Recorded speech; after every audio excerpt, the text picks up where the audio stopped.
Greetings, B-movie aficionados.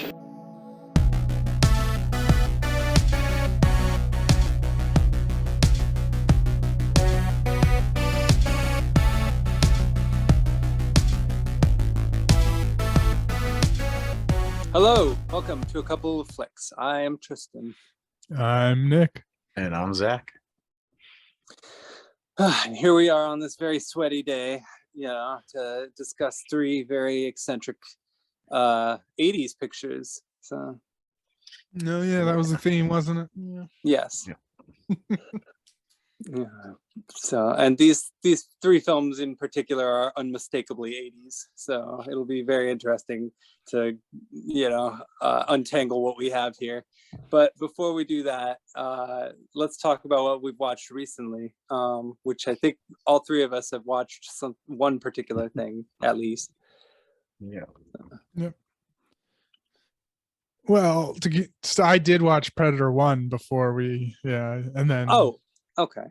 All right. and cool. also watched with Prey. Is what Yeah. we're alluding to. Yeah. Yeah, we watched Prey. So. Yeah. I can't remember. Yeah, I can't remember if I ever saw Predator 1, but I think I might have. I definitely saw Alien versus Predator and maybe a random other Predator. Yeah. But What'd you think of Alien versus Predator? it was dumb. That's why I didn't watch like any of the other movies. Yeah. I remember there was like a part where they were like sliding down a tube, like in Super Mario Brothers. That's the only part I can remember. Yeah. I think that's the only part most people remember. And then, like, I think I also vaguely remember Lance Henriksen like being in it and dying, and like that's pretty much it. Yeah. I think I'll watch them this week because I finished the first Predator after Prey. Yeah. Well, Yeah, I had to reacclimate myself, so I wanted to watch the first before Prey. yeah. I'd seen the other four recently enough that I didn't really need to watch, like I didn't need to rewatch them, but I don't know, have you guys seen all the other ones or No. okay. I think the only one I haven't seen is the second Alien vs Predator, but No, I didn't even know there was another one. yeah, there's that one should just be buried, I think. I mean, I personally absolutely like love Predator 1 and 2. I think they're both excellent. A lot of people don't really like the second one, but I think the second one's like in some ways better than the first. Not in general better, but in some ways better. And I also kind of feel like Predator 2 works on its own terms, so. And then Predators, like the third one with Adrian Brody, kind of felt like sort of a. Oh yeah, I haven't seen that one. Yeah, it was all right. It wasn't horrible. It was kind of the first movie all over again, except it was like very simplified. Some of the technology was kind of interesting, and some of the visuals were cool. It was not produced by Robert Rodriguez too. I think so. Yeah. It wasn't that great, but I don't know. And then the Predator, I did not like at all. But anyway, on to this one though. What did we all think? What did you guys think of Prey personally? I really liked it. I liked it a lot. Yeah. Yeah, it was cool. Yeah, it was definitely like a lot better than Predators and the Predator. Yeah, definitely. Yeah. A lot of people were complaining. It's like people either love it or hate it. Really? But I guess they don't like the CG in the beginning with the animals and stuff. Yeah. Like, you really expect them to use a real wolf and stuff.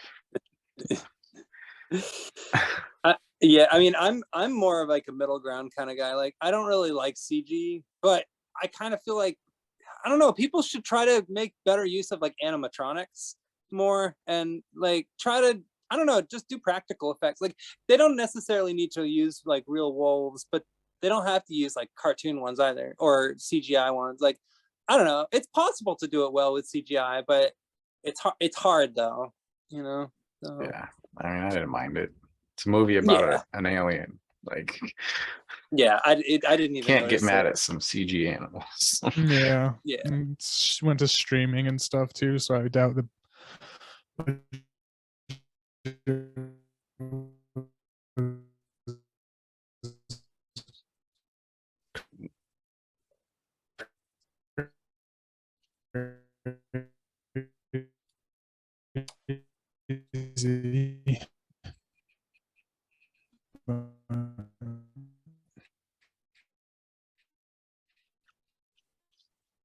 I didn't mind, yeah, the CG stuff. Yeah. Oh, imagine that.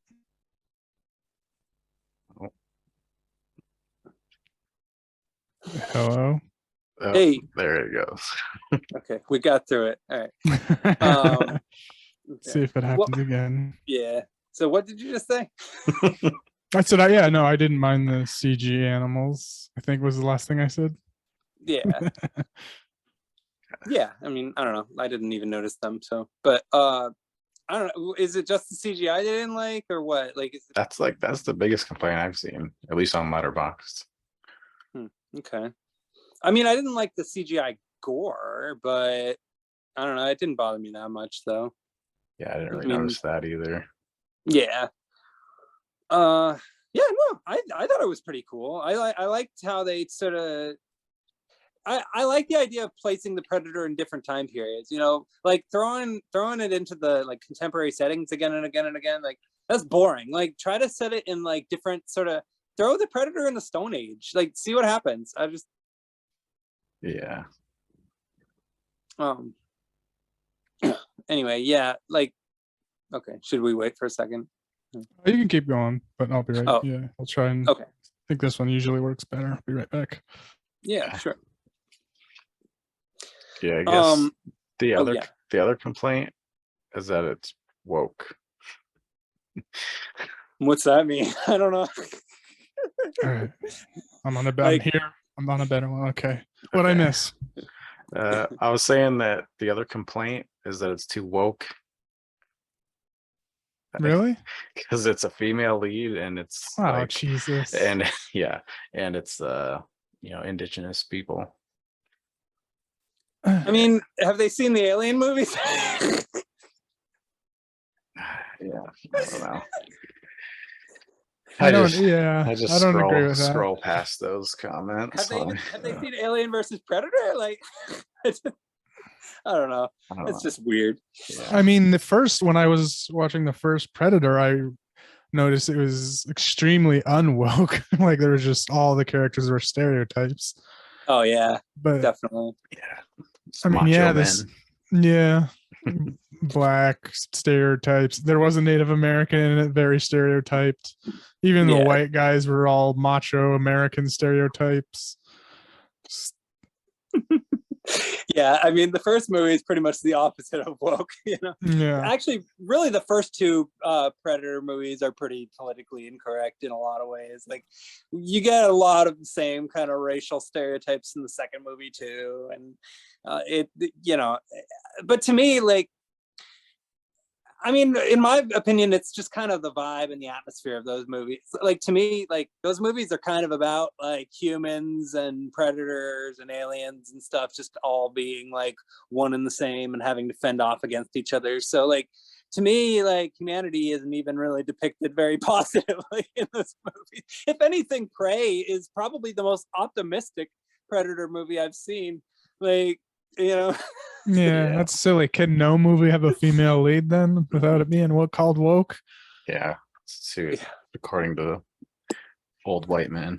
The old internet, good old internet. Yeah, it's a dorks. Oh my god.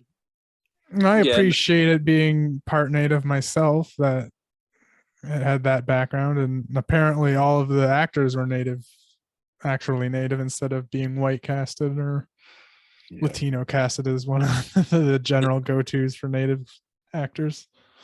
Yeah, I like that as well. Like when they have people that are actually kind of I always sort of enjoy like authenticity with these types of movies in particular. With like big budget movies, I feel like it really helps kind of strengthen sort of the overall just structure and tone, you know, Yeah. just every little bit of authenticity. So Yeah. And they have I forget which language it was, but they have a dub of their language for the whole Yeah. movie. Oh, really? Yeah. I wanted to watch it that way, but it's a dub, so Oh, it's that's dubbed, fine. so you'd watch it dubbed and subbed at the same time. It's like I'd rather just go with English at that point. Yeah. yeah, Because I mean, they just spoke phrases of Comanche, and Yeah. then but mostly spoke English, and I just was like, just auto translate whatever I assume they're speaking Comanche anyway. yeah.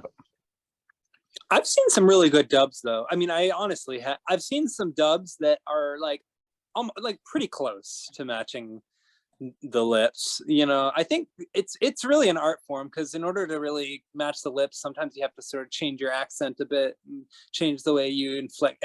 And also, obviously, there are certain words that mean more abstract things in certain languages, you know. Yes. Like every Spanish movie like has a much more like abstract they actually say more than they do in the English dub versions, but in the English dub versions they always have to kind of simplify it a lot. Yeah, apparently they did that a lot with Squid Games. Yeah, There's a lot of subtle stuff that you miss because of the English Yeah, I translation. heard you're supposed to watch like one of the random options off the subtitles too. Yeah, I read that after watching the whole thing. So Yeah, luckily I saw that before I started watching it. It's like not the actual English subtitles, but like I forget what they call it. There's another option you can have for English subtitles for that, and that's the one you're supposed to choose. yeah, that's when it gets really because then it's like, all right, so if we got two different subtitles for two separate languages, then you know that means that like maybe there is some sort of narrative changes here and there. Like it does get you wondering a little bit, you know, just if only dubbing and subbing could just be so simple, you know. But yeah, I don't know, I thought the effects were good. I'm really frustrated that they didn't put this in the theater, to be honest. Yeah, I think it would have done well. Yeah, like, I mean, I don't mind it that they put it on streaming, but like maybe they could have waited at least a week or two, just like they've been doing with everything else. Like, because I don't think they would have lost. I think that this would have actually done like better than average, more than likely, because like I thought the advertisements and the posters were pretty compelling, and I don't know. It seems like I didn't know about like I had no idea this.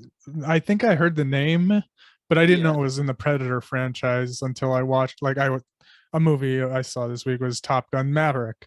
Yeah. And the trailer was in that, and I was like, oh, that's a Predator movie, okay, and it actually looked cool.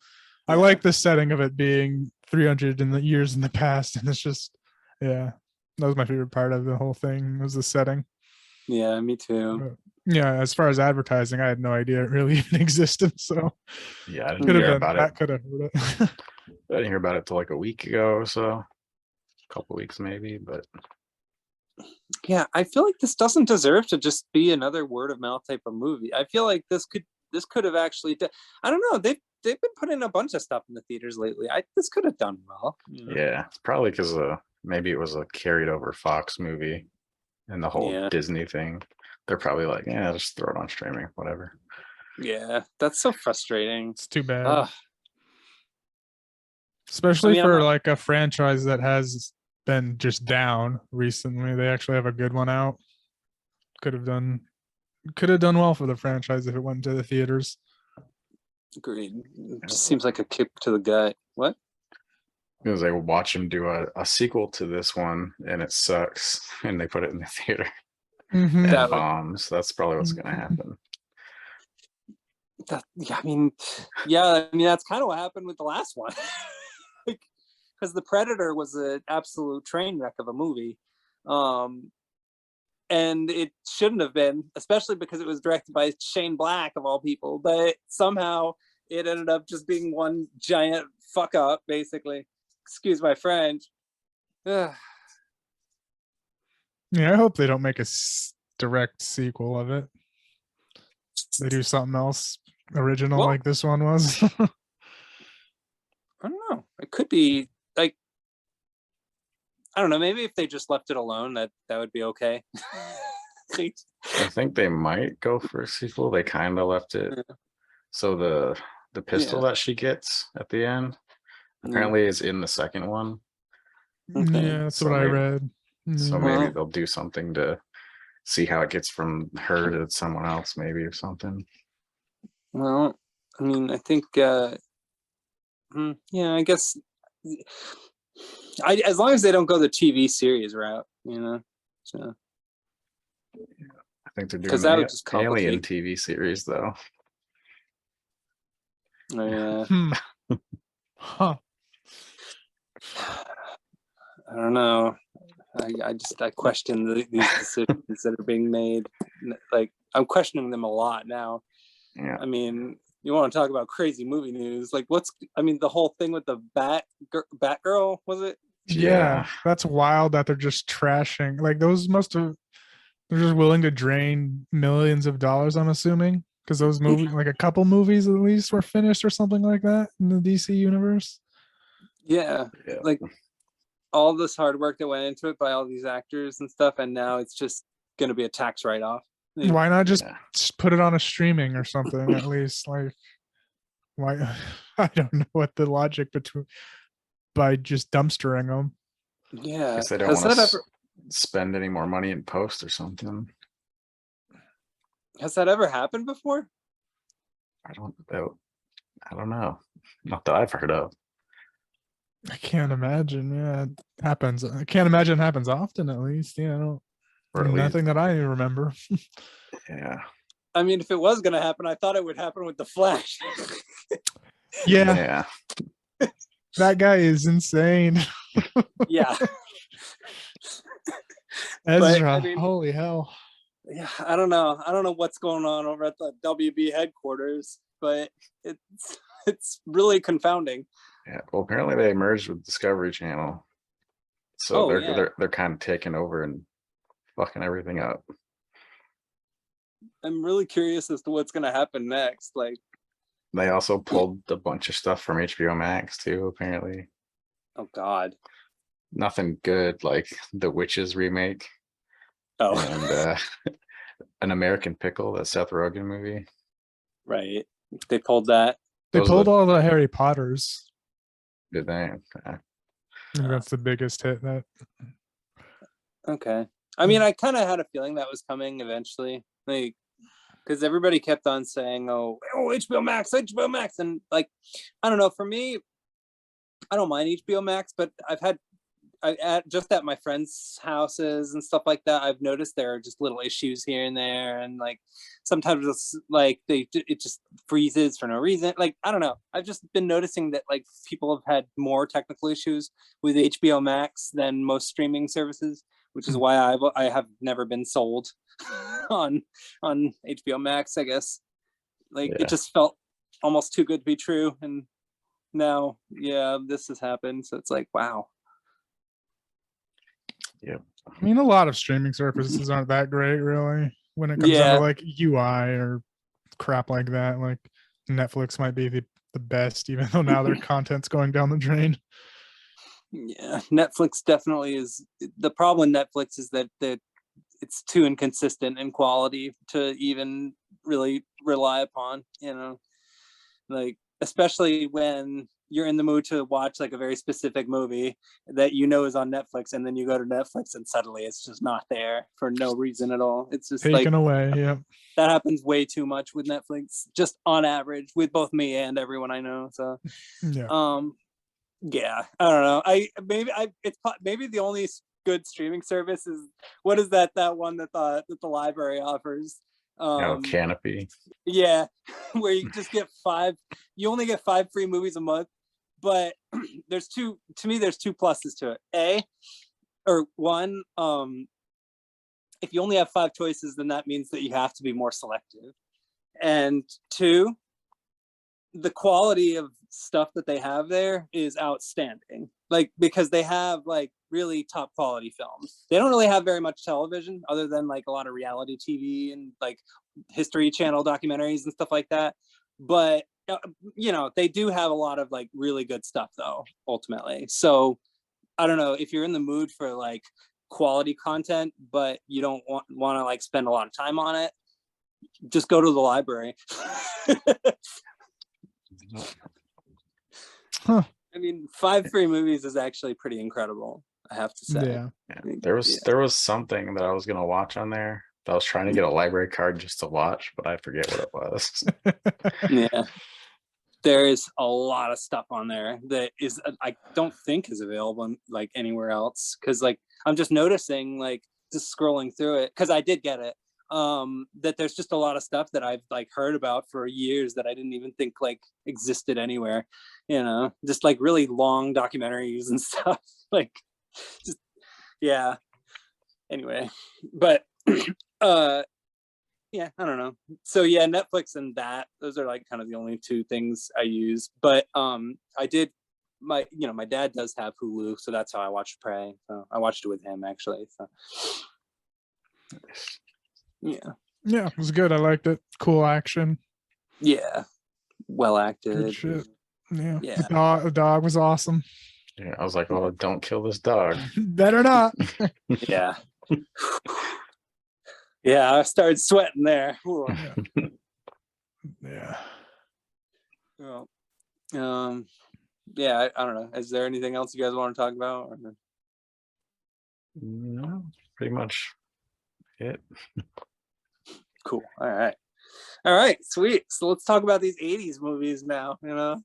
Okay. And we're not going to pretend to understand the 80s. We're just going to go with it. So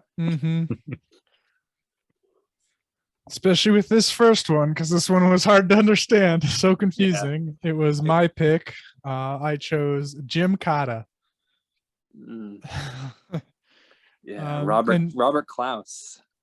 Yeah, I didn't know he directed this. Like, I wouldn't have known, but yeah, he directed, Enter the Dragon, a couple Bruce Lee movies, which I would have never guessed after. Like, I found that out after watching and just scrolling through the IMDb.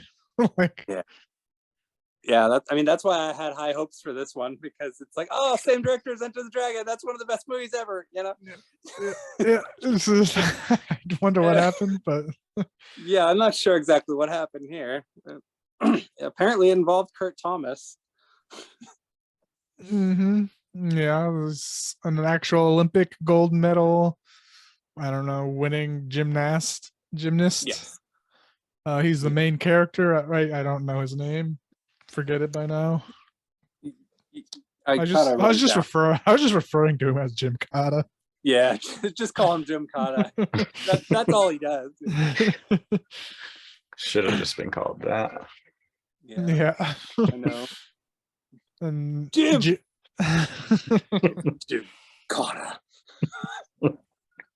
Yeah, I don't know. Gymkata is like a spy movie with some karate in it. It's an attempt at a spy movie. Let's describe it that way. It is an attempt. Yes, because just an attempt all the way around. Yeah. So one thing that was interesting is this movie doesn't really even have like a first act. Maybe like 10-15 minutes total. So confusing at the very beginning when they were expositioning what was happening. But basically they hired him to do this game, they called it. And whoever wins the game gets one wish from the ruler of the area, Parmesan. Yeah. Like Parmesan. Just like, it's a fake country, but yeah, the government wanted this Olympic gymnast to infiltrate and win the game. To get his request was to put one of those Star Wars satellite military installations down there. That would be their wish. So that's kind of the secret agent angle, is that he was recruited by the government to kind of go undercover for, I don't know, doing this dumbass Hunger Games shit. And then I mean, there's yeah, that actually that I had no. I mean, that kind of now it makes a little bit more sense now that you've described it that way. You know. yeah, and then he had the love interest who was bizarre. That Yeah, I don't because know. at first you're like, is she a good guy? Is she a bad guy? She pulls the knives on him and shit. So she has that femme fatale thing going, like a James Mhm. Bond girl. Yeah, And she didn't talk for like the first 20 minutes. right. which led to the stupidest fucking like. So he does a flip. He starts doing backflips. Yeah, he meets up with her trying to get her to talk, and he does a flip. So he says something, she doesn't respond. So he does a backflip, to the camera. He makes a girl voice, like what she would say. He flips back, responds. He does like 3 flips back and forth, talking to himself as Right. her, and then Yeah. they start making out. Yeah. Really, That before was- they actually spoke, I was like, "What the hell?" Yeah, I was wondering if I missed something because, They like, they were on screen for maybe 2 minutes total before they start making out. It's like, gosh, okay. I know a lot of people who've seen this movie, Yeah, yeah, yeah. because I've heard this title mentioned to me so many. Like, people be like, "Oh, you like a lot of movies? Have you seen Gymkata?" I'm like, "No, not yet." So, and Was I'm this just your kinda first time wondering. seeing it? Yeah, this is the first time, and I Did you see this, remember. Zach? Yet, No, or? I haven't. Oh, I I saw thought you guys. Okay. the Red Letter Media. I saw their best of the worst on this one, but that's about it. Oh, okay. I did probably saw that, and the How Did This Get Made did it as well. So I listened I've to seen theirs. I've seen like parts of it. I've seen like clips. I've never seen like the whole thing from beginning to end. I'm familiar. I was familiar with like some scenes from it, but that was it. Yeah, like otherwise I hadn't seen this one. So, but I knew about it. Yeah. So they recruit him. They start a little training. I don't know if would you call a training sequence a montage? I mean, it was montage adjacent, but there wasn't really like a song they were going with. There was scenes ish, but there was a training sequence at least. Yeah, That I was mean, real dumb as fuck. it was Yeah. pretty much just him doing gymnastics. Oh yeah, Oh yeah, it was dumb. yeah, He was doing yeah. gymnastics. He was climbing a stairway up on his hands. And then there was one really stupid one where he just kind of watched a guy blindfolded using like size knives. He didn't practice it himself. He just watched the other guy do it, and then he was like, "Yeah, okay, I can maybe do that." And then also, what was interesting was like, so this country bans all firearms, so Yeah. they basically lay out a table of, I don't know, regular weapons, like just axes and shit that were just like souped up that could do better. Yeah. But that's the first and last time you see him. He never uses those things. So it's like, okay, well, why is that? Okay. That was extremely disappointing. Like, I really wanted to actually like see what would happen there. Right.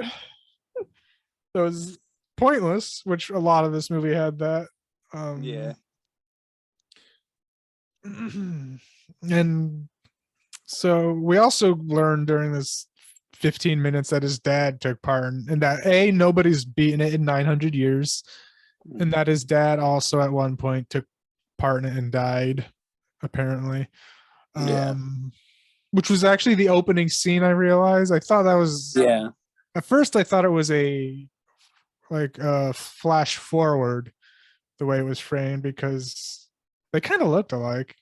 I don't know, maybe the same age as well. Like, I guess the guy looked a little younger, but I wasn't paying too much attention. I thought it was a flash forward at first, but no, like that first scene of him crawling and dying, that was actually his dad. Yeah. I thought it was unrelated to that at first. I thought it had to do with like, I thought that the film was going to be smarter than it actually was. Like, I thought that was part of like something going on with the villain or something. Like, I like didn't I thought realize that that that's was where his dad at all. yeah. Yeah. Yeah. It was, yeah. Hmm. So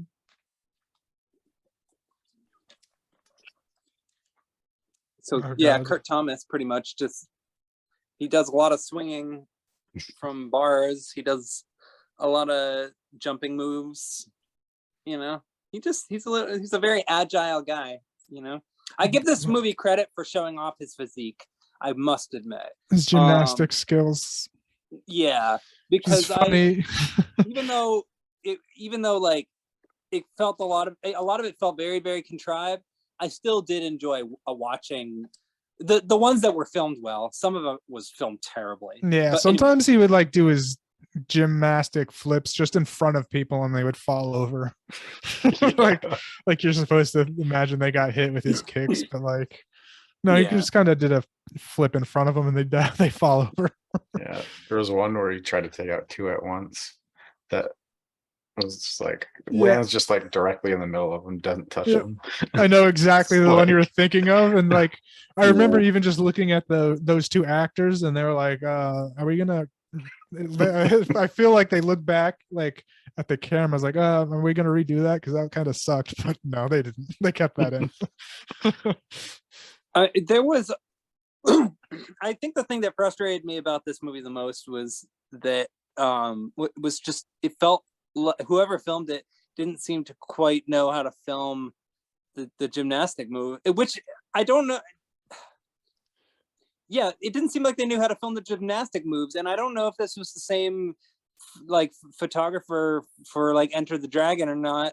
But if it is, I'm shocked because it just I don't know. A lot of the fight scenes didn't seem very engaged, I guess, with like a lot of them felt sort of distant. And, I don't know. It's kind of unusual. Yeah, like what I heard described on something another podcast was like Gymkata is really just karate with a cartwheel entrance. Yeah. He just enter with cartwheels and then he starts doing karate. Yeah. Either that or he's doing gymnastics and people's faces happen to be where his foot is. Yeah. And it's possible that the reason some of these shots seemed kind of distanced was because they were maybe trying to disguise the fact that it was karate. Yeah. So it was, I don't know. Yeah, that's my impression. So after the training, whatever sequence, they're in the town. They go to the market because they have a day off for whatever reason. And the princess gets kidnapped. I guess somebody shoots an arrow at one of the guys. He tries to chase down the guy that did it, and the princess gets kidnapped. And they learn that she's actually the daughter of the guy. I don't know if it was right then and there, but she's the daughter of the emperor or the king of Parmesan. Parmesan. Which is interesting because she's Asian, Indonesian is what they said, but the king is very white. Yeah. Like it's an Eastern, like European type old city. But his daughter's, I don't know, Indonesian. Yeah, I don't know what they were trying to go for or exactly with this city. Like it felt kind of, I don't know, a little wacky, I must say, or village, whatever you'd call it. Yeah, and luckily there was a gymnastic pole just in some random alley that he just did flips around and kicked people, which he got lucky with multiple times that they just happen to have gymnastic equipment lying around in their town. I mean, thank God that the world isn't like this movie, like where there's just poles everywhere, because I'm a tall person and I would just bump my head all the time. Like I would not want to live in the world of this film, I guess is the way I feel. Yep. So I don't know, there's also betrayal at some point too with, I don't know, some old bald dude. I don't know why that had to happen or anything, but they killed him off. Yeah, didn't really lead anywhere. I mean, nope. But they're at the ceremony, and he realized that this girl, the princess Rabali, I think her name is, she's getting married off to the king's number one man just because that's tradition. And he doesn't like that because, you know, he had a thing for her, but tradition, what can you do? And we're kind of, I don't know if this is before or after the scenes, but I think it's after, maybe, that of the prisoner one, you know, where they do a rundown, like they first show the track on a little miniature thing, and but they also do a rundown of the course. So basically what the game is just an obstacle course through the jungle. Just a lot of rope climbing, and then one crazy city they have to go through and then just make it to the end. That's the game. Yeah. Kind of felt structured like an old school, like beat 'em up video game kind of. Yep. So they first, at least, they do a rundown of, they let 3 prisoners go. And they just chase them down by horses and watch them all die, like all the contestants there. So they're just like, I don't get why they did this much, besides, I don't know, getting a lay of the land, showing them how the game works, I guess. Yes, yeah. There was some rule breaking, I guess, like, because I was just confused at the rules. I was like, what? They said during the prisoner one, a rule was broken. I was like, I don't know, I'm confused, but because they killed a guard that broke some rule, and the rule was that the warriors must be on the same stage of the relay race. So, like, as they're doing this relay race, they're getting chased down by the guards of that city, and, you know, they have to outrun them or they'll get killed. But the guards aren't allowed to attack them if they reached a checkpoint or something. It's confusing. I don't really get the rules much. Yeah, it was pretty dumb, honestly. And they go with them and ignore them willy-nilly throughout the entire movie.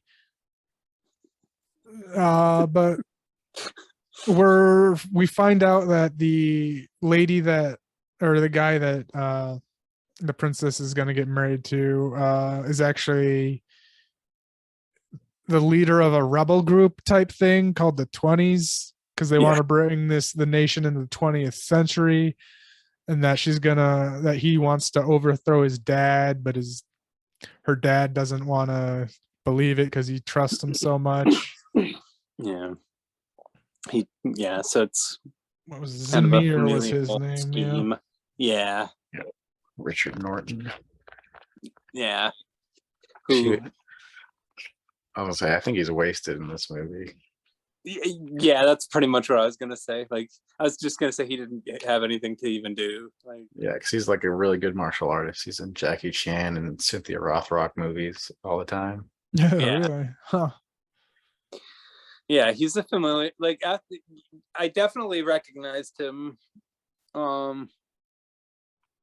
But yeah, ultimately, he didn't really get anything to do. So it felt like stunt casting, I guess. Yep. Especially, I guess, with the director that's, you know, directed Enter the Dragon and shit. So. Yeah. It's just weird. I don't know. I mean, I guess they thought maybe if they got him to direct this, that he could make something out of it. But I mean, this movie was based on a book too. Did you know? Yeah, which is really interesting. Like, called The Terrible Game. Yeah. And it had and I heard that there had nothing to do with any gymnastics, were not involved whatsoever.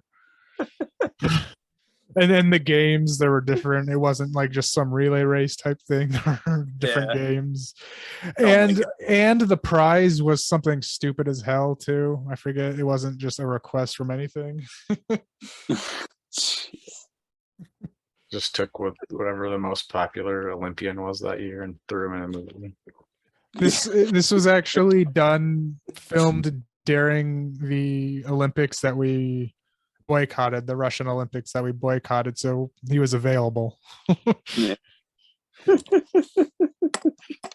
Yeah, Kurt Thomas, but So yeah. He definitely was fun to watch, but the only thing is there wasn't really a whole lot going on around him. But yeah, go on. yeah, so now the game actually starts with the real contestants. And this is when we get that the bad guy, whatever, the rebel dude is not Zoobly Zoo. Zamir. Zamir. Yeah, this is when he starts to go rogue because he starts going after them before the king gives them the go ahead because he wants to give the contestants some type of head start, but he just goes on his own and like says, "Hey, you can't go." The king's like, "You can't go without me saying so," and yeah, he starts it anyway. Yeah. And then this is where it's kind of boring for like an hour. Yeah. Because it's a lot of running And not much else. climbing ropes. Occasionally some kicking. Occasional fights that weren't that great. Yeah. Because you can barely see what's going on in them. Yeah. There's some cannibalism, sort of. There was cannibalism mentioned, but I didn't see any. Well, I feel like there was like a dead body or something, but maybe I'm wrong. Like, didn't he like find a dead body or something? Like, I don't know. Maybe I'm getting confused with the seventh or I mean, there was Oscar. Oh, okay. Maybe that was all right. Sorry, I think I was just. I mean, these movies are just making me delusional. Oh, this one did. People said that they were cannibals in the crazy town, but I didn't see any actual cannibalistic acts, unless you count that dude with the face, the Voldemort faces. Yeah, that was messed up. that was creepy. What it was a guy that looked like a statue because even the main character looked at it. It was like, and it looked fake. So he just kind of looked at it, shrugged his shoulders and started going down the streets. Then he turns around and his face was an actual face instead. And he was like wearing a hospital gown too, because his ass flew out. It was like fucking stupid. I appreciated the butt shot, something for the ladies. There you go. But that's before there's a couple legs. There's one that they climb a rope. That Zamir lights the one that Gymkata is climbing on fire. Then there's also Thorg. What's that? That was pretty funny. Yeah. Like they were arrowing that other guy, I think, against the rules. Yeah, but instead they just lit his on fire to cut his plot armor. Yeah, I guess so. And then also during it, we have this character Thorg, Thor with a G. Yeah. He's beating the shit out of the contestants. He kills one of them. I remember that. Yeah, which doesn't make much sense if he's running away from a bunch of assassins trying to kill him. That seems like a waste of time. Yeah, that was weird. But, but he's a big, bulky dude. Yeah, that's a pain in the ass. Yeah, obvious threat. Yeah. Of the contestants, they all seem to at least like each other or get along with the main Gymkata, especially that Oscar guy that he looks for in Crazy Town and does fine. But there was something that they connected with the training sequence was don't listen to the axe hitting the wood, listen to the axe cutting the air. And they play that while people are shooting him with arrows. So he's able to dodge the arrows because he listens for the arrows cut in the air. And one, so he dodges one and it hits Thorg. Yeah. Yeah, it's cool. Yeah, I didn't expect to see people getting shot with arrows so much, but it happened. Right. And the arrow effectiveness seemed to be random. It'll either kill you or do nothing. Yeah. So after that happens, yeah, they're in the crazy town for like a half an hour. He's just running around while people are like in the windows screaming at him. Yeah. Hurt like That was weird. Some of them were like really scary. yeah. That he was in Crazy Town for a while, like just running around the streets with not a lot to do. Yeah, and just all these really angry, sad looking people. I don't know who they were, but man, like they were crazy people. Yeah, but they said that they're actually where crazy mental, like the crazy inmates is where they send them for their prison sentencing. Is that town? Oh yeah, as mentioned earlier. So that's what they were. Okay. So yeah, we see him run around a bunch. He climbs on some pigs, has a fight with Thorg in the pig pen. Yeah. And that's where Thorg eventually dies by getting eaten by some pigs. Yeah. There's about a half an hour long fight scene where there's a gymnastic thing, like literally the thing with a pommel horse is what they call it. The thing, the thing with the two handles on it, and you do flips and shit around it. Yeah, and he was just flipping around. He was flipping around this for a good 15-20 minutes, just kicking people. It was like, okay, you have this. Okay, Gymkata, here we go. They gotta showcase it. It was the silliest thing in the world. It was really silly. He was just doing flips while people walk into his feet, get kicked. Yeah. One by one, of course, the whole mob surrounding him with their pitchforks. And I don't understand it. Like, you'd think you wouldn't even want to go near that thing. Like, I don't know. I don't know much. Yeah, I don't know. That was dumb. Yeah, it was, but awesome at the same time. Yeah. Like, oh yeah, no, I loved it. I laughed, but it's probably the best scene in the movie. Yeah.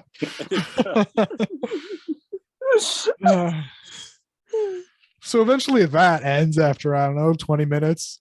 Yeah. He's running away, running. Time. Yeah, that was a long scene.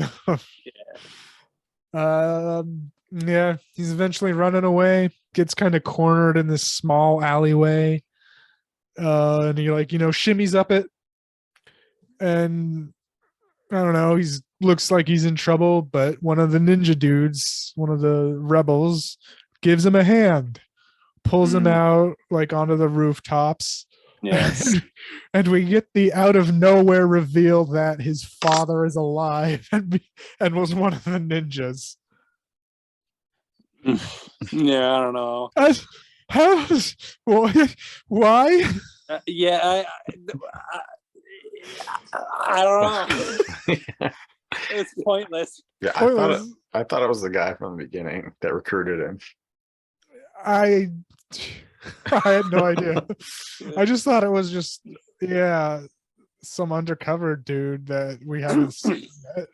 But no, it was the dude that we saw in the first act or the very first scene. I guess he survived because he hit a bunch of branches on the way down. Because we see a few people fall off that same pit that he did during the actual thing, and it's funny because it's just ragdolls that they throw down the cliff. Oh my god, there's so many of those in this movie. It's hilarious. I think those were my favorite parts, with the bodies hitting the rock. No blood, and you could tell it was just ragdoll, just test dummies they found. Oh, that was one of the funniest falls since Dr. Mad Butcher, MD, where the body hits the ground and the arm falls off. Yes. Oh, speaking of arm falling off, like what was with that crazy dude that he just grabbed a pipe and Oh, started yeah. screaming? Like what was And then that? He just chopped his own hand off and ran off. Yeah, that was really weird. I didn't understand that. Like, can you guys explain that to me, please? Because that didn't make any sense to me. I cannot know. Like it didn't. It wasn't like it was.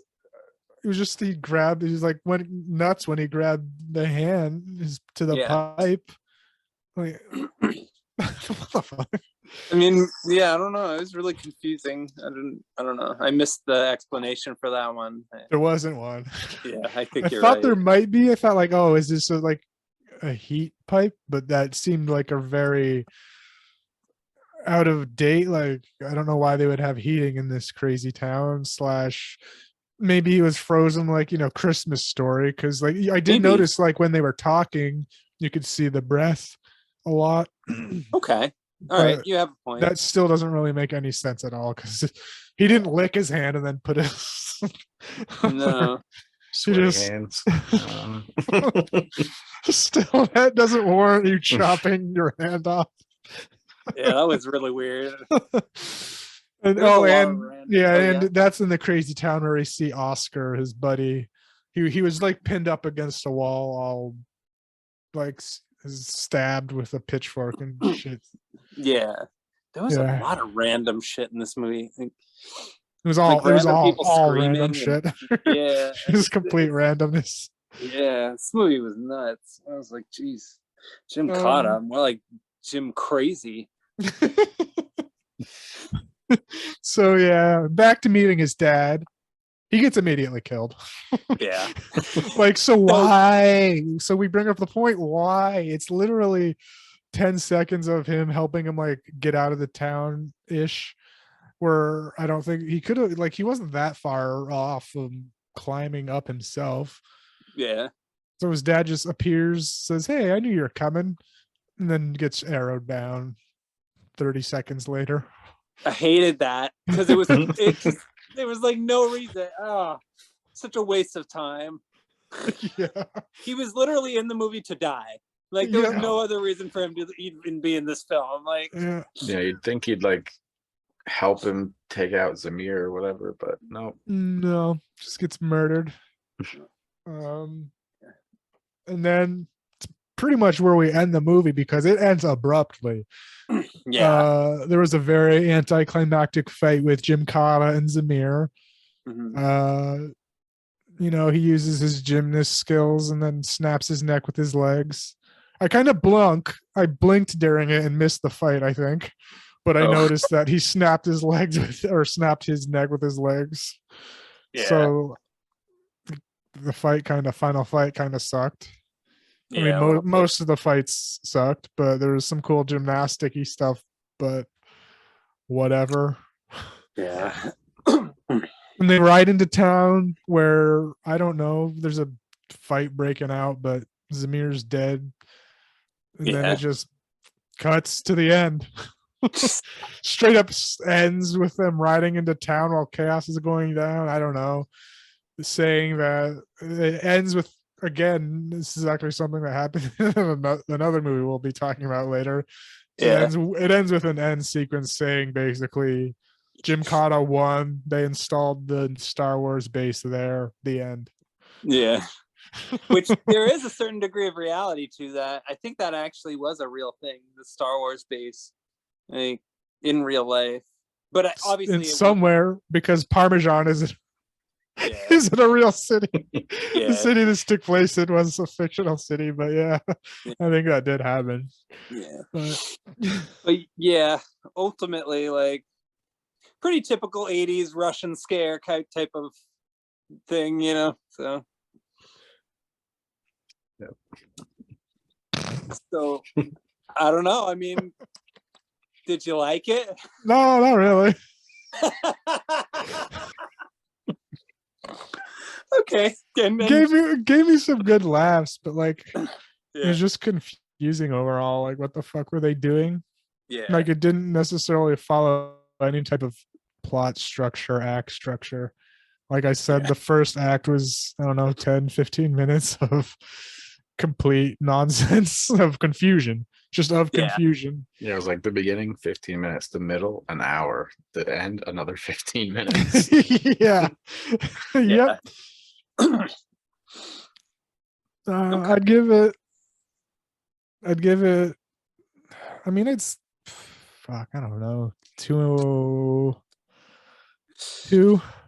Okay. because of it. It was just baffling, and that's something to be intrigued about, and silly to see gymnastic bit parts around broken down cities for some guy to use to beat people up with. Give it a watch if you want. It's funny. It's funny. Yeah, it'll make you laugh. You know, you're with Yeah. friends. Yeah. What about you, Zach? Yeah, I gave it a 2 as well. You know, had some mild enjoyment from it. I think the biggest letdown was Richard Norton not being in a bunch of fights, Yeah. and it's just a mess. And the fact that it was directed by Robert Klaus or like, Yeah. Yeah. how did that? I mean, it looked like I looked on the IMDb. This is one of the last few he did. It looks like. Yeah. So I don't know if And this was it's, just like a paycheck or something. Yeah, I don't know. This was a weird note to end on a little bit. I mean, I don't know if this was his last movie, but this It would be a wasn't, weird but one. it was one of the, Okay. at least on IMDb, it was like one of the last 5 Yeah. ish, maybe 3 even he did. Yeah. I mean, I think 2 is about right for me too. I mean, I like the stunts. Like I like the gymnast stuff. I liked looking at the main actor, you know, like I'm not gonna complain about like Kurt Thomas's looks, but the thing is, like, a good looking main actor isn't really like, it doesn't equal good movie in my view. And I feel like the Or stunts good can only acting. yeah, or good acting, because he wasn't, I mean, he did okay, but he wasn't anything to write home about. He was I more mean, upset about Oscar's death than his own dad's. So, yeah. like, Yeah, and that annoyed the crap out of me. And like, I don't know, like, yeah, pretty much just a 2, you know. It was a good attempt and it was amusing. I'd watch it again, but it wasn't good at all, in my opinion. Yeah. Not the worst, but there's only, and I could only find like standard definition of it too, I think. It does have a good, solid fan. I know plenty of people who like this movie.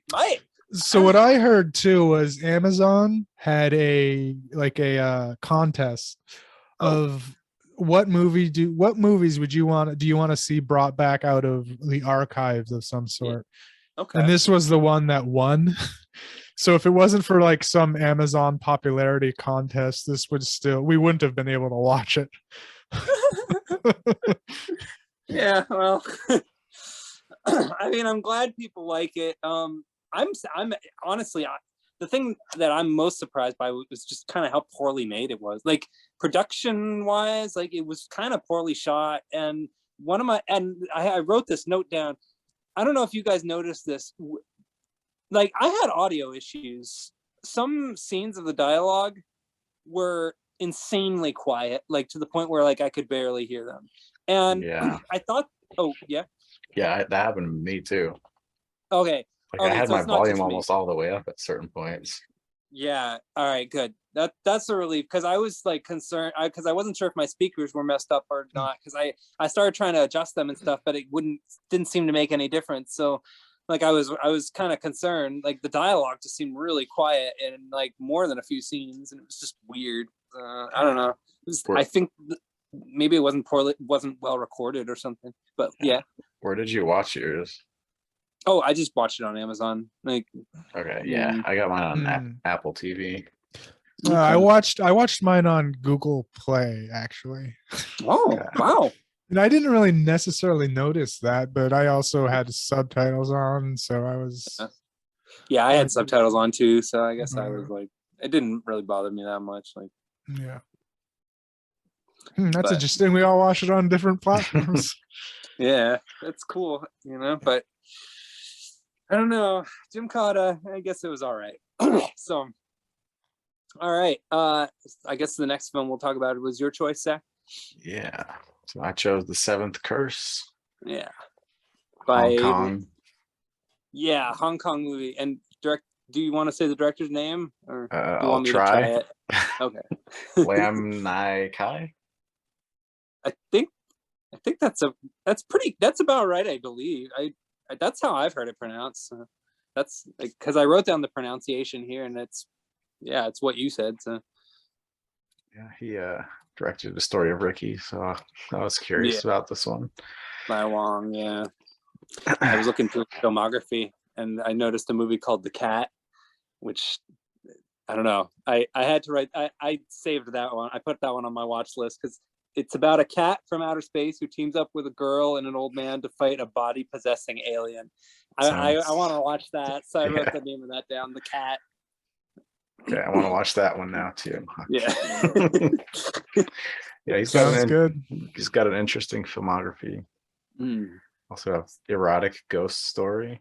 Right. And all right. A Three Stooges go undercover, apparently. What? Yeah. Huh? Actual Three Stooges movie? I'm not sure. There's not an actual Wikipedia page for it. Oh, weird.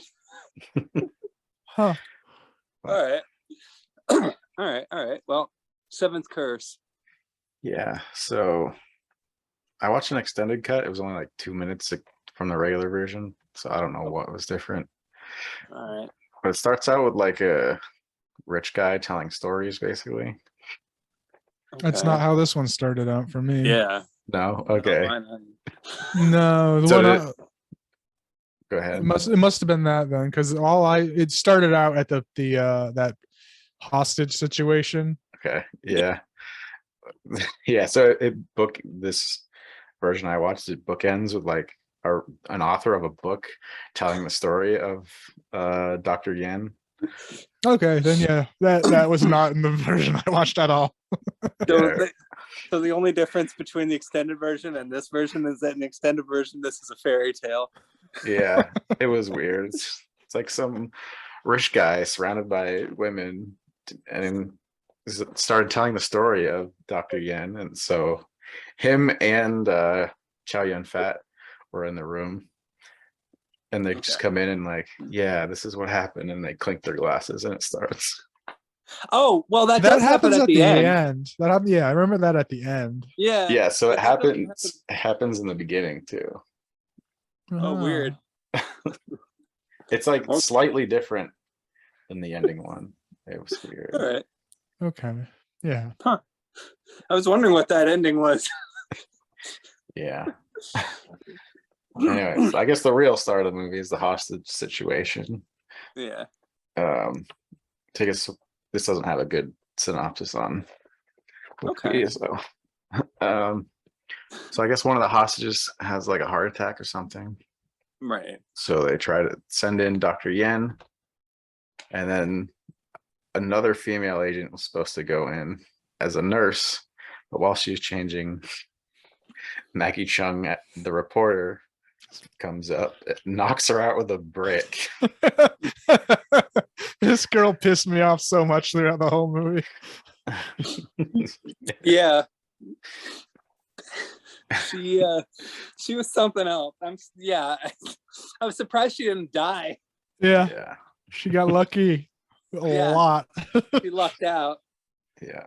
Caused a lot of shit, but nothing really happened to her. Yeah. So she takes on the disguise of the nurse. They go in, she fucks up. People start blasting. Right. Yeah. I mean, just in general, what was her plan? Why? She's a reporter. What was her plan? She was trying to play hero. Yeah. That's what happens when you play hero. You end up botching a hostage crisis. I mean, she wanted to play reporter. It's like she wanted pictures and shit. I don't know. But yeah, maybe to her there was no difference between a reporter and a hero. I don't know. Yeah, that ends in chaos. I mean, it ends good ultimately, I think. Yeah, I mean the good guys win still, but a lot of people die. Yeah. And then I think the next scene, it's the pool party Oh yeah. where she meets up with him again Yeah. and Yeah, wants she it. just shows up everywhere all the time. Yeah, She's a stalker. yeah. So the chubby guy with the glasses in that scene is the writer of the movie, Nice. which I thought was funny. That is funny. Oh, the one that wanted to go over and hit on the girls. Yeah, yep. Nice. That is really funny. But yeah, she comes up to Dr. Yen at the party. It's like, I want an interview and to take nude pictures of you. She cock blocks him. He was with some other girl. Yeah, That was so weird. Yeah. yeah. It's just an unnecessary scene all around. Yeah. I mean, it's all just foreplay ultimately to the main meat and potatoes of the movie, which we'll get to very soon. But yeah. Yeah, that scene only lasts like 5 minutes. Even not even. Yeah.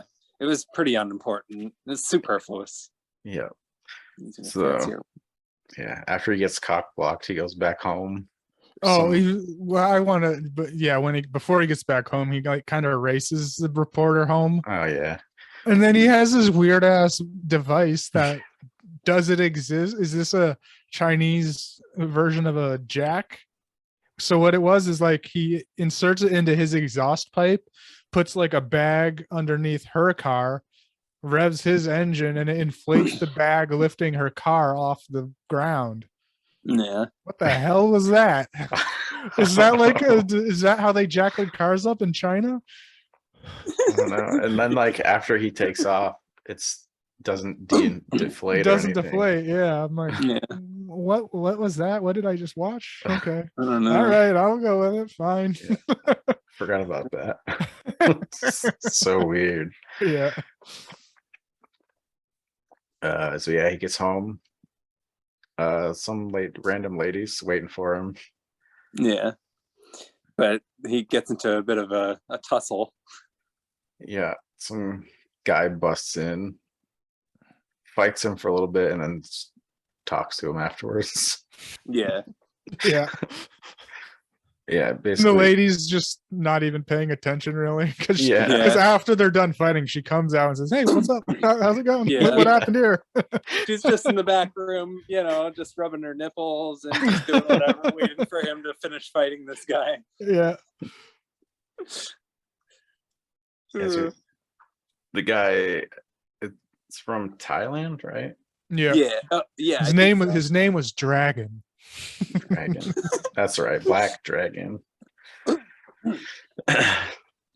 Tells him about the curse. I forget when he tells the backstory. I think it's after the scene. Yeah. The point is he doesn't tell him right away. Dragon tells him that. So it was just a weird scene in general. Like he tells him that he's this curse is coming up. Yeah. And if you have sex. He was like from a year ago, and the Dr. Young was like, what are you talking about? But he obviously knew what he was talking about. Yeah. Because we get a whole like hour-long backstory of the curse in a few scenes. But yeah. Yeah. Yeah. It's like your year's almost up. Don't have sex with this lady, or else something will happen. So of course he ignores him. Yeah, he immediately starts banging her like 2 seconds later. Yeah. And his leg starts pulsating and veins come up and eventually like explodes at one part of his leg. Yeah, these little weird pustules keep growing on his leg and blowing up. Yeah. So then it gets into the backstory, or does something else happen before that? But no, he goes to see Chow Yun Fat. Yeah. Yeah, that was it. And that's Chow where Yun the Fat has a backstory. lot of words of wisdom. Yeah. And he knows magic and witchcraft as well. Yeah. Chow Yun Fat, yeah. Yeah. Black magic. Blood magic. So many types of magic, apparently. He's just the magic guy. Yeah.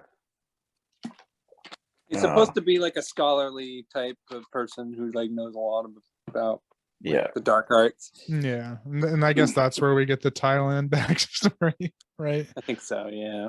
Yeah. Yeah. So the backstory, he was like Peace Corps kind of thing going on, Yeah. maybe. Right?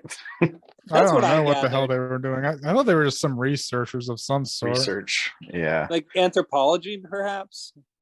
Yeah. They're on some kind of mission in Thailand. Next to this tribe.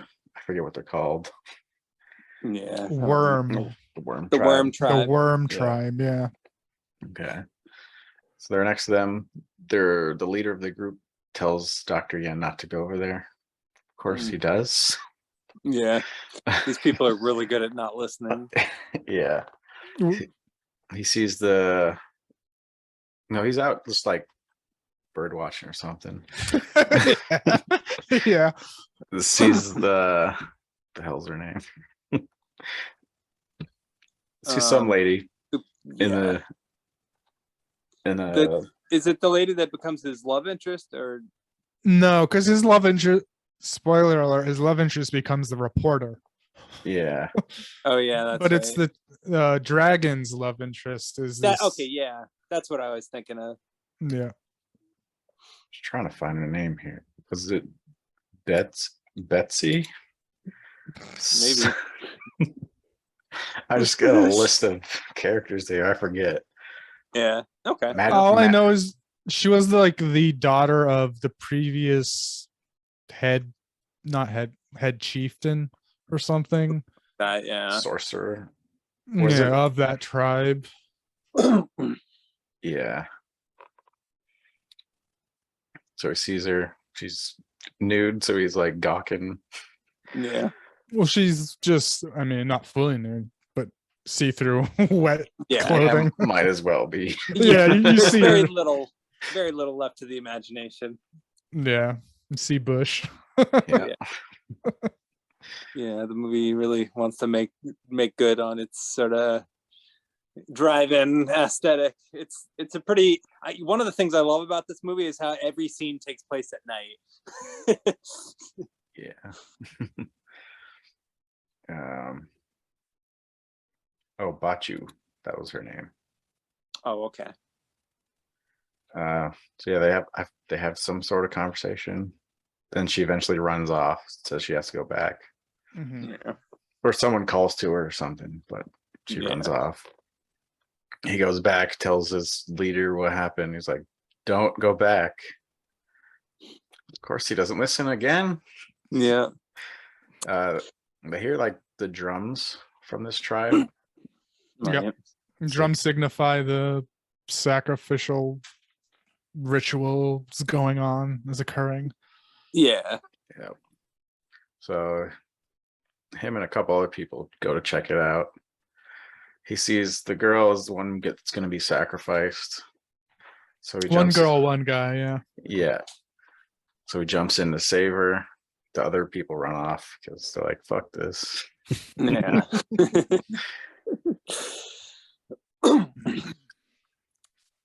And then this is when we get some pretty gnarly effects. Yeah. So the guy that was being sacrificed, that happens before he runs up, I think. It's like the demon baby. He unleashes the demon baby to sacrifice him. Yeah, like he like goes to each person and like he like shines this weird stone thing on them, and for some of them it glows, and he does it to the previous leader's daughter or whatever.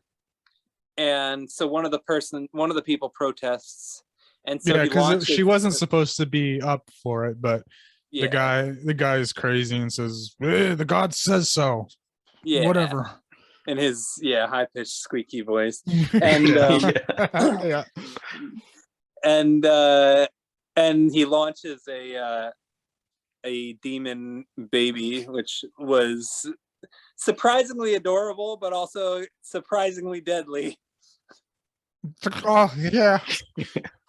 I was confounded by this because at this, like, I'm not too familiar with like Hong Kong kung fu movies? Are they usually this gory?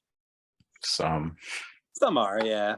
Because I know, Actually, because oh, the thing is, I know nowadays, like they have in China, at least with video games, they have pretty heavy censorship on skeleton imagery and Mm. death imagery. So like say for instance, like in World of Warcraft or whatever, like when you die and then you resurrect, where your body was just turns into a skeleton in the normal everywhere else except for China.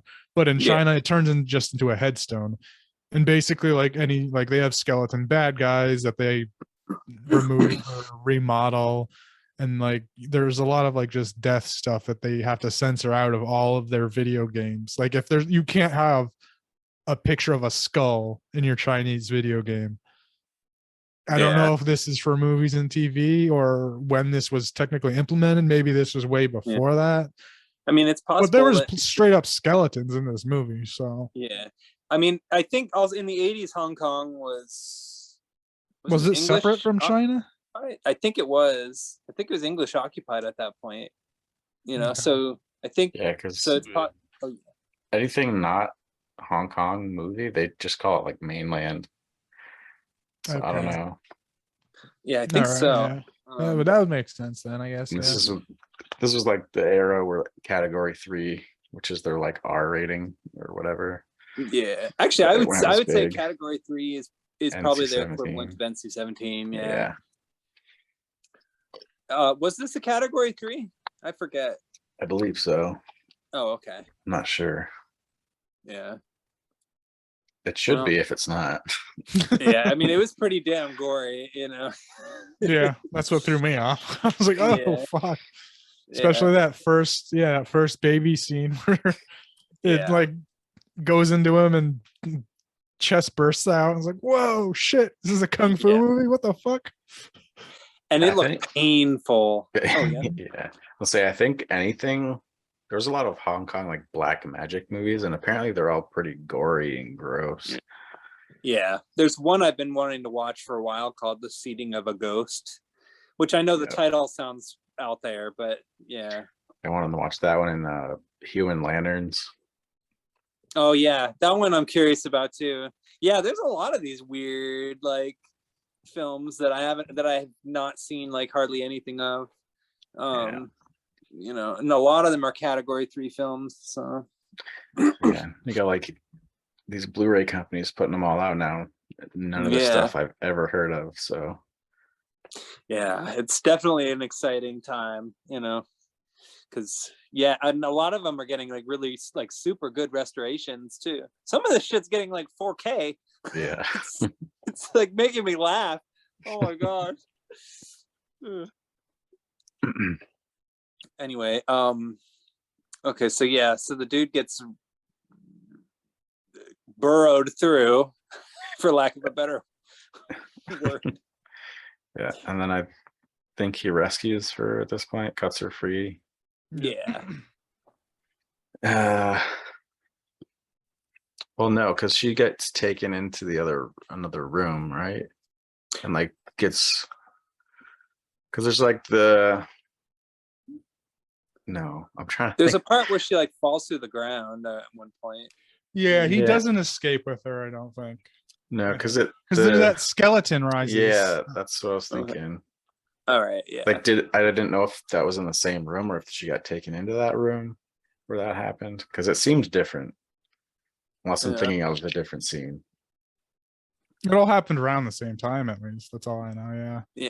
And they went back and forth a few times, so Yeah, but I guess after the guy dies, he like pours, is it his blood on this coffin thing? I think so. Yeah, which is is it their god or their old leader Yeah, or something? I think it was supposed to be kind of what it was intended to be, their god, or for their god, you know. But Yeah. like their leader was kind of he was like blurring the distinction. Yeah. It was like one of those sort of cults, I think, you know. But there did seem to be some supernatural stuff too. So it's like, Yeah. So they pour blood on this coffin thing. A skeleton comes out, yeah, and then the guy comes in, Yeah. and fights the skeleton. A pretty hilarious fight scene. Mhm. Yeah. It was cool. It was hilarious, but yeah, it was really cool looking. Like I vastly prefer these kinds of effects to CGI. I have to admit, like Oh, for because like sure. yeah, because even though like some of it does look pretty hokey, like some of the shots of the demon baby probably don't look that real, but like I don't know, I still think it looks cooler like when it's real, like when it's made by real things instead of like with the whole stretchy fabric and all that. I don't know. It's just yeah. Yeah. It just looked cool. I don't know how else to explain it. Like it was an art form, this stuff. It still is. Yeah, it's awesome. Yeah. So I think in the middle of that fight, he gets her out uncut, at least. Yeah. And then the skeleton transforms. I know it does at some point. It probably was around this point. Yeah, so it's like basically an alien bursts through the skull. Yeah. That was a pretty awesome effect. Yeah. Again, like it just with the latex and stuff. It's yeah. I'm all about that shit. You know, when it comes to these sorts of like trippy ghost movies and supernatural tales of demonic whatever. Like Yeah. yeah. I want to see that erotic ghost story or whatever it's called. Yeah. I have that one. 88 Films put it out. Good to know. Good to know. All right. Erotic. Then they escape, I think. I don't remember what happens with the alien. Like, I don't know. They warded off somehow. Mhm. Yeah. So they get out. Basically, this whole cult or tribe is following them at that point. Yeah. They've caught on. Yeah. Yeah. Chase them down. Yeah. Reaches his group again. I forget what happens with the girl. I mean, I know that there was a part where she falls through the ground and like I don't know. I think that might have happened earlier, but Yeah, I think they get separated or something. Because I mean, they get into an argument. He like calls her name or something. yeah. No, you're thinking of the reporter girl. Oh, Oh okay. yeah, this is the other one. Yeah, I think the tribe girl just doesn't make it out of there at that moment. Okay. Yeah, so he reaches back with his group. Him and the leader go in their truck, and eventually, like the whole tribe like piles on top of the car. Yeah. Eventually, topple it. They capture both Dr. Yen and his leader. I don't know. His boss, yeah. Yeah, basically. They tie him up. The sorcerer guy. I'm just gonna call him sorcerer because that's what it says here. Yeah.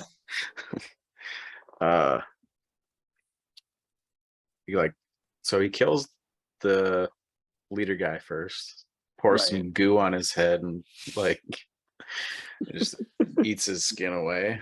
Yeah, and like bugs or worms start crawling out of his body and eating him. Yeah. Like tears his own stomach open. Yeah. And throughout all of this stuff, the main character keeps having pustules burst on his legs. And Not yet. This is explaining how the pustules stop. Oh, that's right. Okay. Yeah, this is when the curse was put on him. Yeah. Okay. I remember now. Yeah, I was getting confused. Okay. Yeah, they're kind of similar. So yeah. Yeah, he gets the curse put on him, and then does he just let him go? I mean, no. So what happens is, well, first of all, the curse was weird to be put on. He took a bullet and made him eat the bullet. That's right. I was like, well, okay. That's an interesting way to curse somebody, is make them eat a bullet.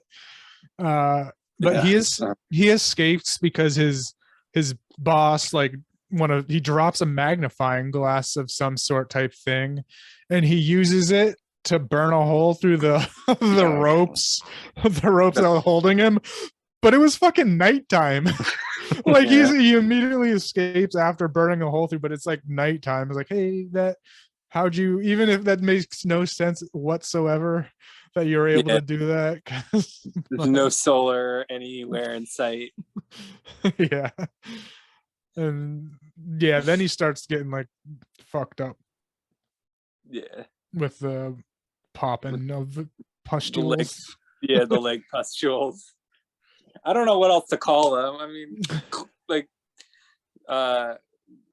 squibs. I mean, Yeah.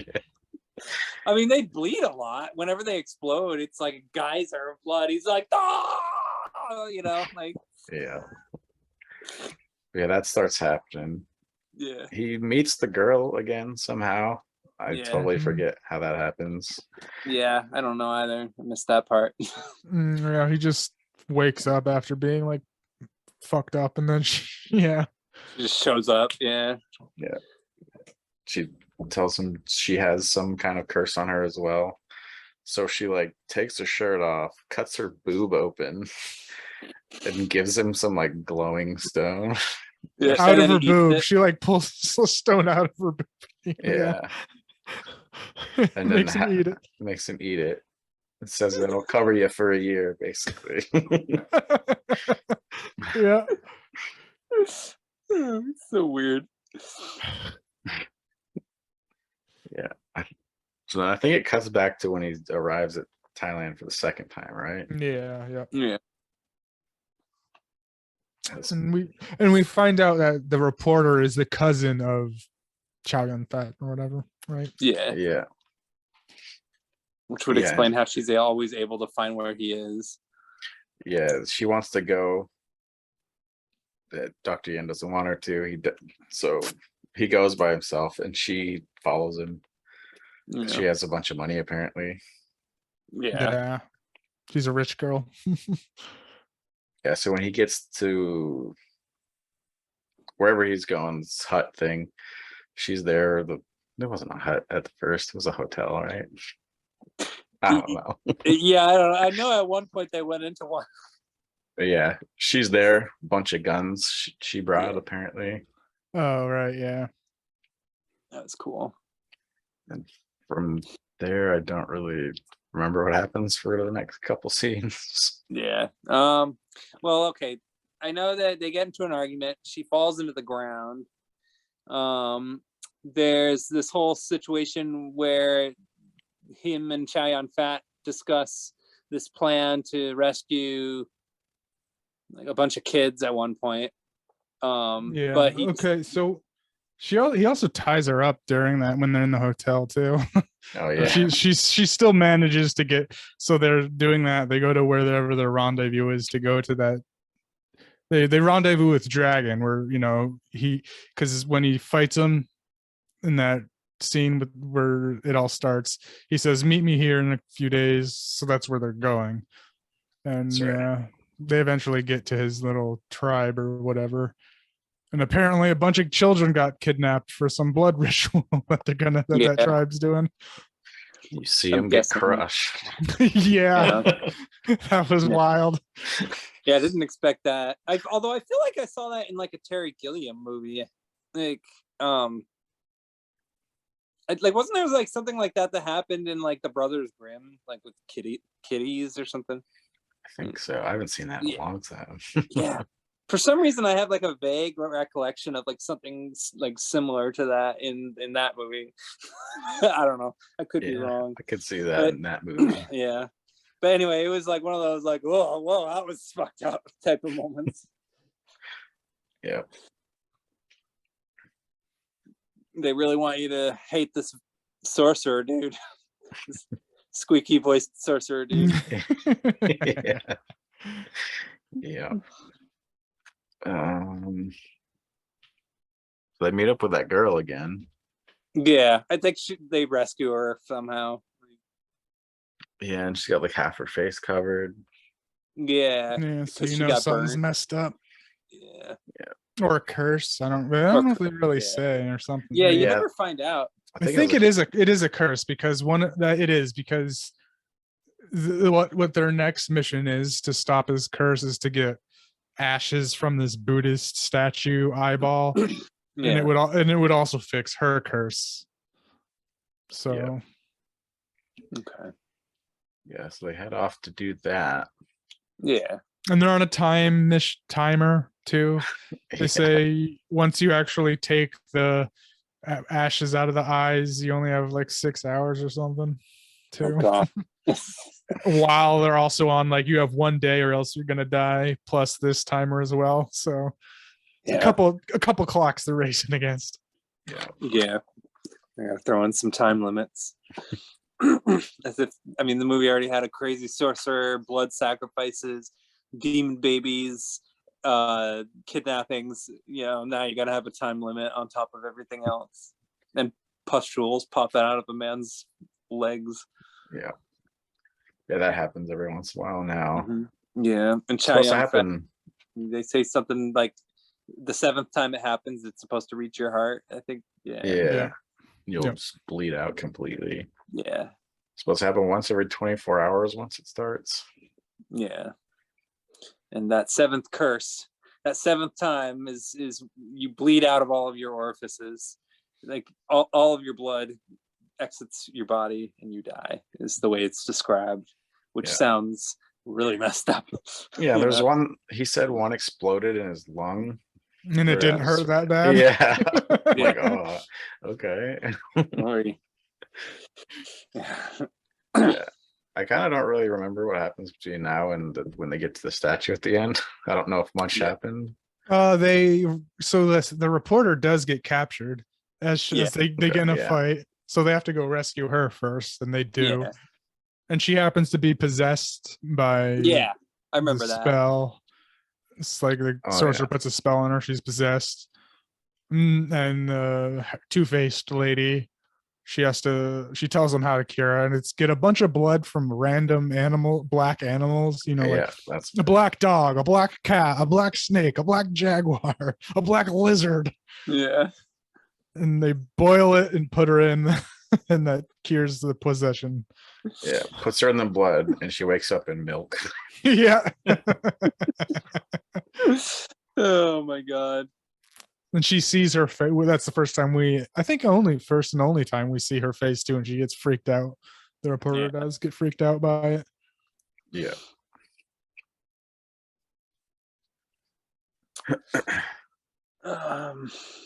So that's when they go after those stones. Okay. Yeah. So like the whole climactic thing is pretty much just them going there and it resulting in I mean it does have like a climactic fight scene, but it's not the type of climactic fight scene one would expect, I guess. Yeah. Yeah. So the dragon guy told Dr. Yen, like, oh, no one's ever climbed this before. So I was expecting like a huge mountain or something. Yeah. No, it's just a big Buddha statue.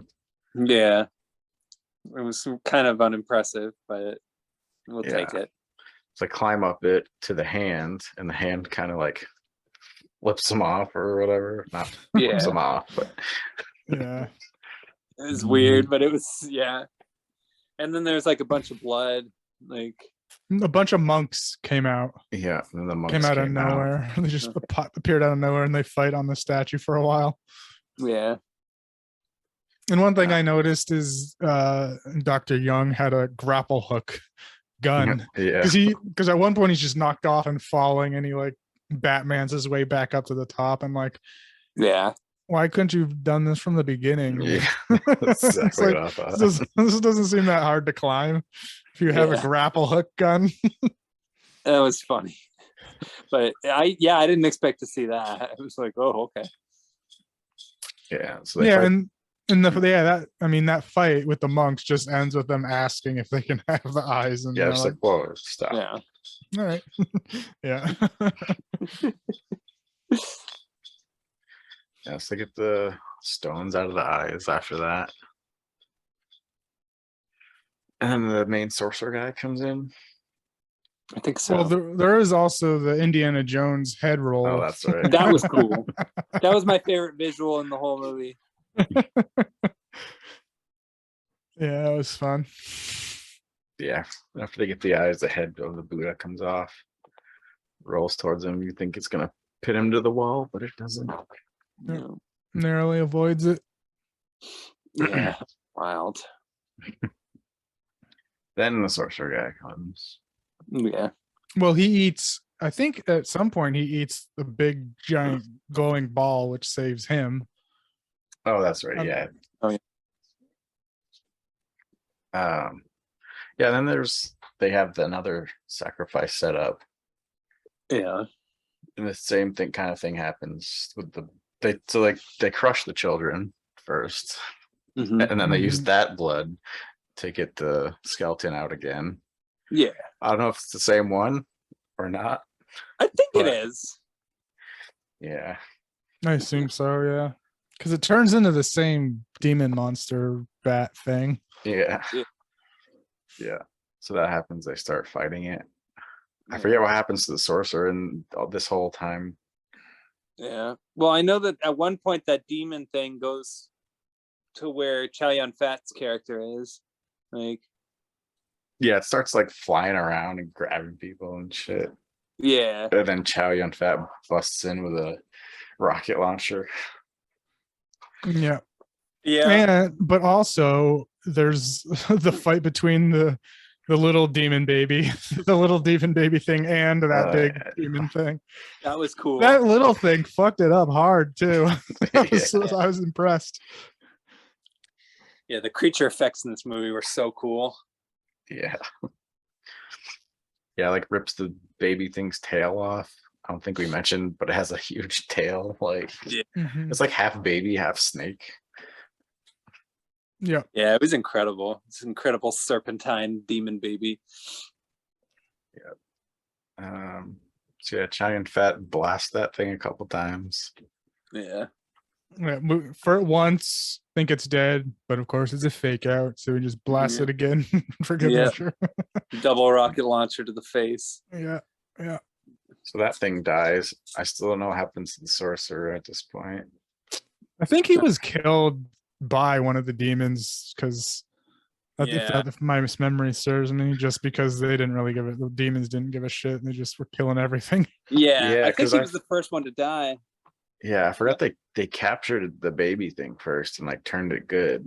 That's why it Yeah. was fighting the other thing. Yeah, Yeah, that's what I meant. 'Cause when I went to Chow Yun Fat, it like, Okay, yeah. yeah. So twist ending. demon baby was a good guy all along, or at least got turned in the end. I couldn't have been happier. Yeah, that was a happy surprise to watch the demon baby fight the big bat demon. Yeah, Yeah. with the serpent tail. That's who you want on your side. Is a demon baby with a serpent tail who burrows through its enemies. Yeah. And can fly around and lift people clear off the ground. Yeah, and then the other stone thing, let's call it the soul stone. Sure. They said the ash. They called it ashes for some reason. Ashes. Yeah. Yeah. It's not working for the lady. Her time ran out. So Yeah. she basically was like, oh well, I'll deal with my face. Yeah, she's sad.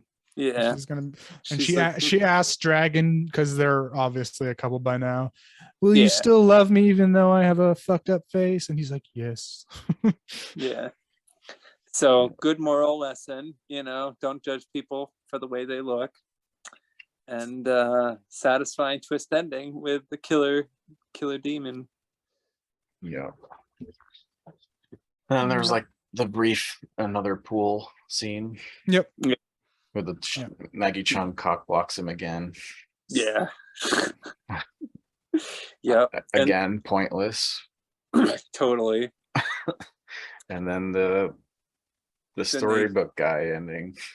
Yeah, they gather around in a circle. They're all dressed in their suits and ties. I mean, I remember, thinking when Chow Yun Fat came in with the rocket launcher, he was going to scream, "Enough!" and then blow up the demon. But he didn't do that. But instead, it doesn't matter because we still get an ending where everybody winds up in suits and they're clinking glasses together and going like, "Oh." Yeah. And then it freeze frame. We can assume they probably have a decadent aristocratic orgy.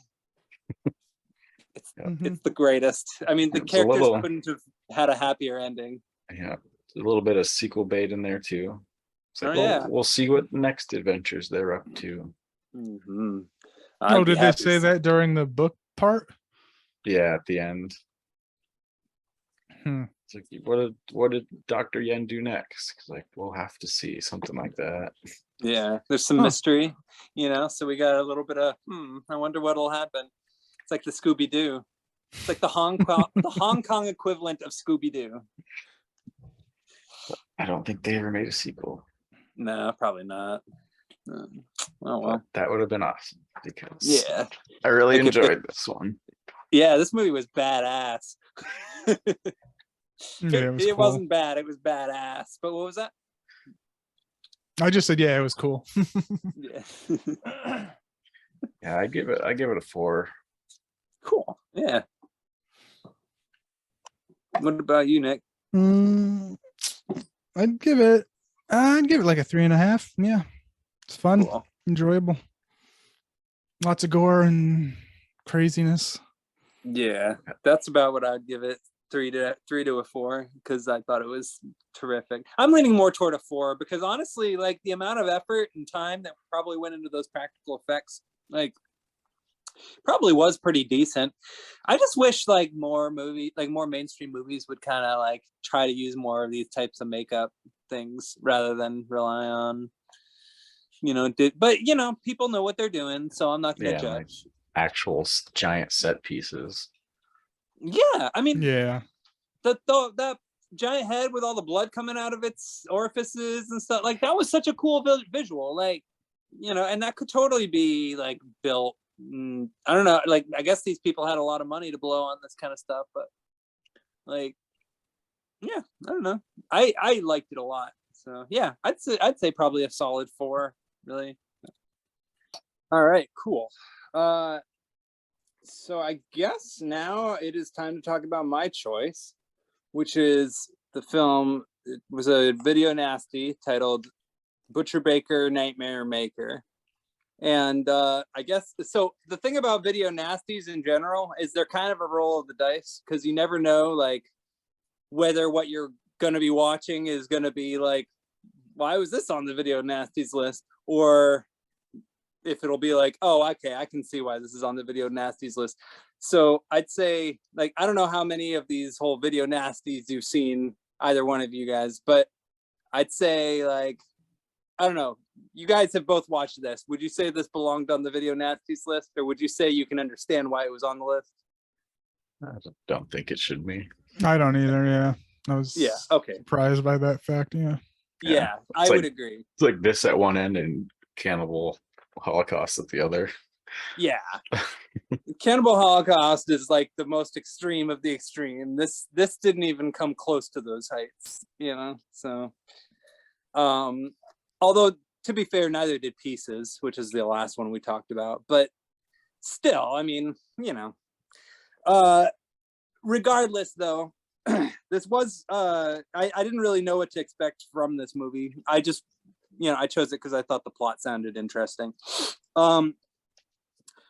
So let's see. I'm going to try to talk about this in 20 minutes or less. Let's see if I can pull this off. Okay, so this movie actually stars one of my favorite actors, Susan Tyrrell, who we've seen her in another movie on this show. She was in the another film I chose, Motorama. Yeah, she's in another yeah. one we saw too. I forget which one it was. Yeah, I mean, I'm sure we'll see her again, but yeah, she's been in a few movies that we've watched. Yes, she was in Rockula, which I loved her in that. She was pretty much the only thing I liked about that movie. And every movie I've seen her in, like, I just fall in love with her, and this movie is certainly no exception. she was good. Yeah, she was totally like, she just went for it with this role, and that's what we can all rely on her to do. Actually, this movie has a really good cast, because it also has Jimmy McNichol in it, who plays the main character, who he was famous at the time. I think he was like a teen heartthrob type of Leif Garrett type. And then Bo Svensson, who I think we've seen on this show before as well. I know we've seen him in something. But he plays the detective, Joe Carlson. Anyway, so Then you got yeah. Bill Paxton there for a little bit. Yeah. Yes, Bill Paxton's in this movie too. I at first I thought it was Christian Slater. But yeah. And this was directed by somebody named William Asher, who used to do beach movies. He directed Beach Blanket Bingo, and he directed like, what the hell was it called, Muscle Beach or whatever that stupid movie was. Like, anyway, but okay, on to the plot. All right, so Butcher Baker Nightmare Maker. So the film is essentially about an obsessed aunt, or so we think.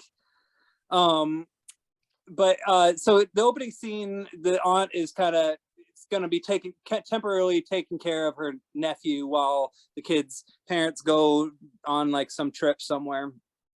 It's all kind of vague, you know. They're like, oh, we'll be back soon, and he gets emotional because he's a toddler, and his aunt is really doting and like, oh, you know, really kind of, you know, just overly coddling, I guess you could say. And then his parents get into a freak car wreck, which that was probably the nastiest movie, and that was probably the nastiest scene in the movie for me. Was well, not even the car wreck itself, but just the log effect of it hitting the guy's head. Like, those effects were like to me that looked nastier than Final Destination 2. Like, it reminded me of Death Proof when the tire hit her face. Yeah. Yeah, it definitely reminded me of that too. It was just like one of those like, oh, that looked like it hurt type of moments, you know. And so like, so you look at the opening scene of this, and like that's how you do a really tragic like car wreck scene, you know, because Final Destination 2, I watched that scene and I laughed my ass off. But so anyway, both of his parents get killed in a horrific car accident, which results in the vehicle falling into a ravine and blowing up while his mother is still alive in the passenger seat. So then it jumps ahead. Oh yeah. Sorry, I laughed when it blew up. Yeah, me it too. sat there for a few seconds. Yeah. I It was like, definitely overkill, but you know, regardless. And the accident happened because of brake failure as well. Yes. Oh, that's an important detail, because it actually does become important later in a manner that was predictable. But regardless, it does become important later. Like, well, from the first scene, because like when they're waving goodbye, it had like some creepy, sinister music of them when the aunt was waving goodbye. So, and also like the fact that Susan Tyrrell got casted in the movie, like you already know she's gonna not be up to any good. But anyway, so it jumps ahead a few years later. Little Billy has become you know, a teenager. Actually, he's becoming a man now. He's like about to turn 18, and 17. Oh, sorry, he's about to turn 17, and he's going to graduate from high school soon, and he wants to go and do his own thing. He wants to pursue, you know, sports or whatever it is. Basketball, basketball. And his aunt is like, well, no, but like, I want you to kind of come here and like take care of things. Like, she basically wants him to stay home and stay with her. Like, she's I mean, I don't know how else to describe her. I think I wrote it down. She's boy crazy, because all she wants to do more or less is just take care of him and treat him like a little kid the entire time, even though he's like, okay, no thanks, I'm ready to kind of like just be my own person now. And even in the opening, like at the beginning of the movie, she crawls into his bed while he's asleep and like purrs in his ear to wake him up. It was weird as hell. Yeah. And she like looks in his wallet too and sees a picture of him and his girlfriend, and then like looks at a condom, and and she flies into a jealous rage. It's like, oh no, he's got a condom. oh, he's gone, you know, like she really, and that's just the tip of the iceberg as far as how nuts she gets. It's great. So let's see. So then, okay, so he goes to school. Oh, and there's another creepy line. There's so many creepy moments with her. As he's leaving, he's like, like he says something, people need me or something like that as he's leaving, being the typical kind of like whatever type of boy. And she's like, I need you, Billy. It's like, uh-oh. Anyway, so he's in school. Bill Paxton, he's giving him a hard time because the coach, like their basketball coach, is like close with him, I would say. And later on, and like a little while later, there's like a little bit of like conflict because he kind of stuck around the coach's office for over an hour. And kind of early on in the movie, like, okay, so one thing I got to give this movie credit for is that it didn't go in the direction that I thought it was going to go in, because at this point in the movie, I'm watching it and it's like, all right, so this is an 80s movie and the coach is obviously being a little weird. Like, and to me, like, I thought that the movie was going to kind of go in like a really kind of more messed up direction with the coach. Like, I thought the coach was actually going to be like an issue regarding like the whole thing. Like, I thought he was going to be like a perverted type of coach who like was like a bad guy, but the film actually throws a number of different twists and swerves. I didn't get that. Yeah, I didn't.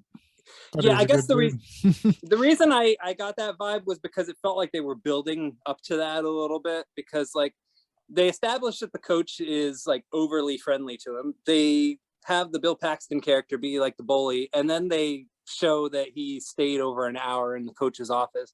And I just thought like the fact that they kind of throw all three of those details at you at once, like I've seen so many 80s movies where like they do that and then it goes in like that typical kind of made for TV PSA type of like stranger danger type of direction, or like beware of like teachers or whatever. Yes, but it didn't do that. Instead, what happens, so the aunt actually starts getting wind of her nephew's plans to go on to pursue a basketball scholarship. Yeah, that's what the hour-long meeting was. Is that there's gonna be a scout. Yeah, exactly. But you don't find it out until later. That's the thing, like it's hinted at, but you don't. Nothing is concluded until later on in the movie. So that's pretty weird. And she gets intense about that, and she's like, okay, well, she starts like already planning, like, how am I going to thwart this whole thing? So what she ends up doing, so there's like this guy who comes by to repair something. I think it was like, I will say before that though, it was mentioned, like the scholarship was mentioned before that, because she says, and because I wrote it down because it was fucking wild. She says, college is for rich kids and people with brains. You wouldn't fit in there. I was like, oh yeah, okay, yeah, damn, that's harsh. Weird, yeah.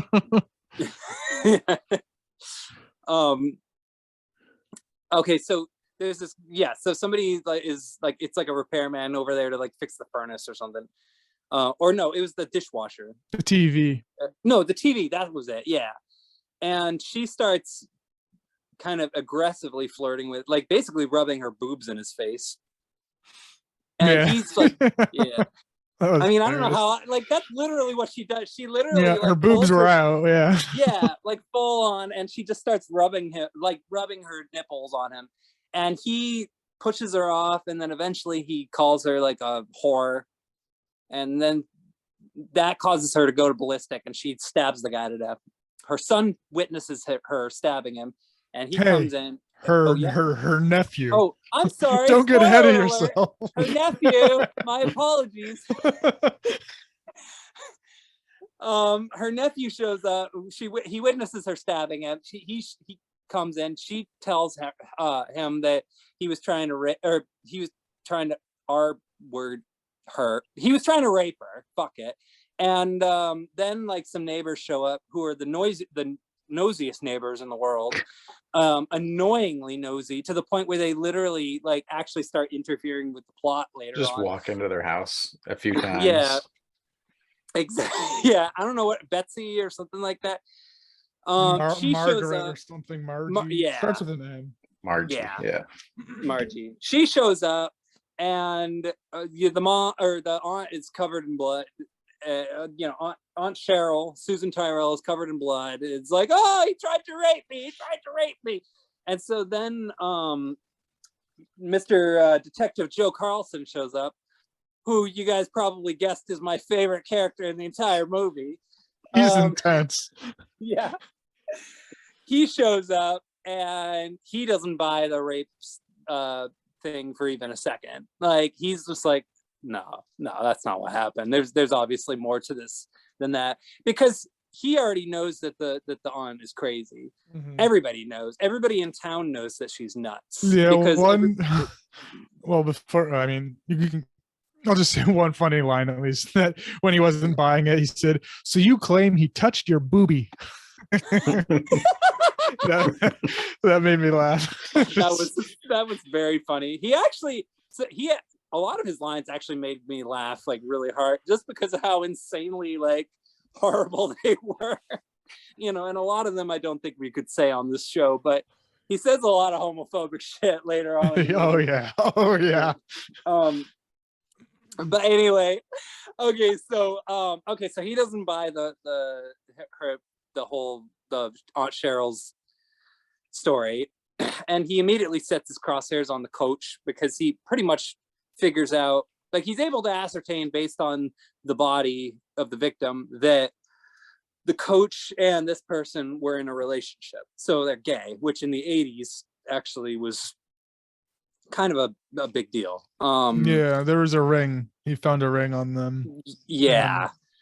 So this is when the movie starts treading some intense territory, because the coach more or less starts to kind of like come to this conclusion, based on his own prejudices, I would say, that the coach and Billy are having an affair, and that the person, the repairman Tom, I think his name was, who was in a relationship with the coach, that like he caught wind of it, and that Billy ended up killing the coach, or not the coach, but the repairman, so that he could have the coach to himself, essentially. So it's like one of those like sort of type of things, and that's the story that he's concocted, and he's more or less trying to sort of force that conclusion on his own. So he threatens the coach, and tells him, and like basically blackmails him into resigning, or else he's going to tell everybody that he's gay,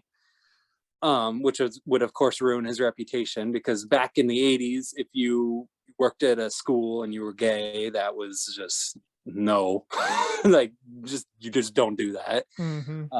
Nowadays it's more accepted, but there's still some conflict. And then let's see, Billy also has a girlfriend,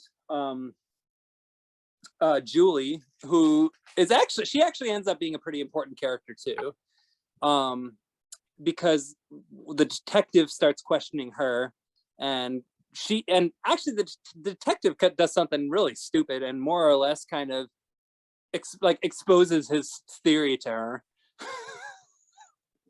which I didn't really understand, because obviously she wasn't going to react very well to that, and sure enough, she didn't.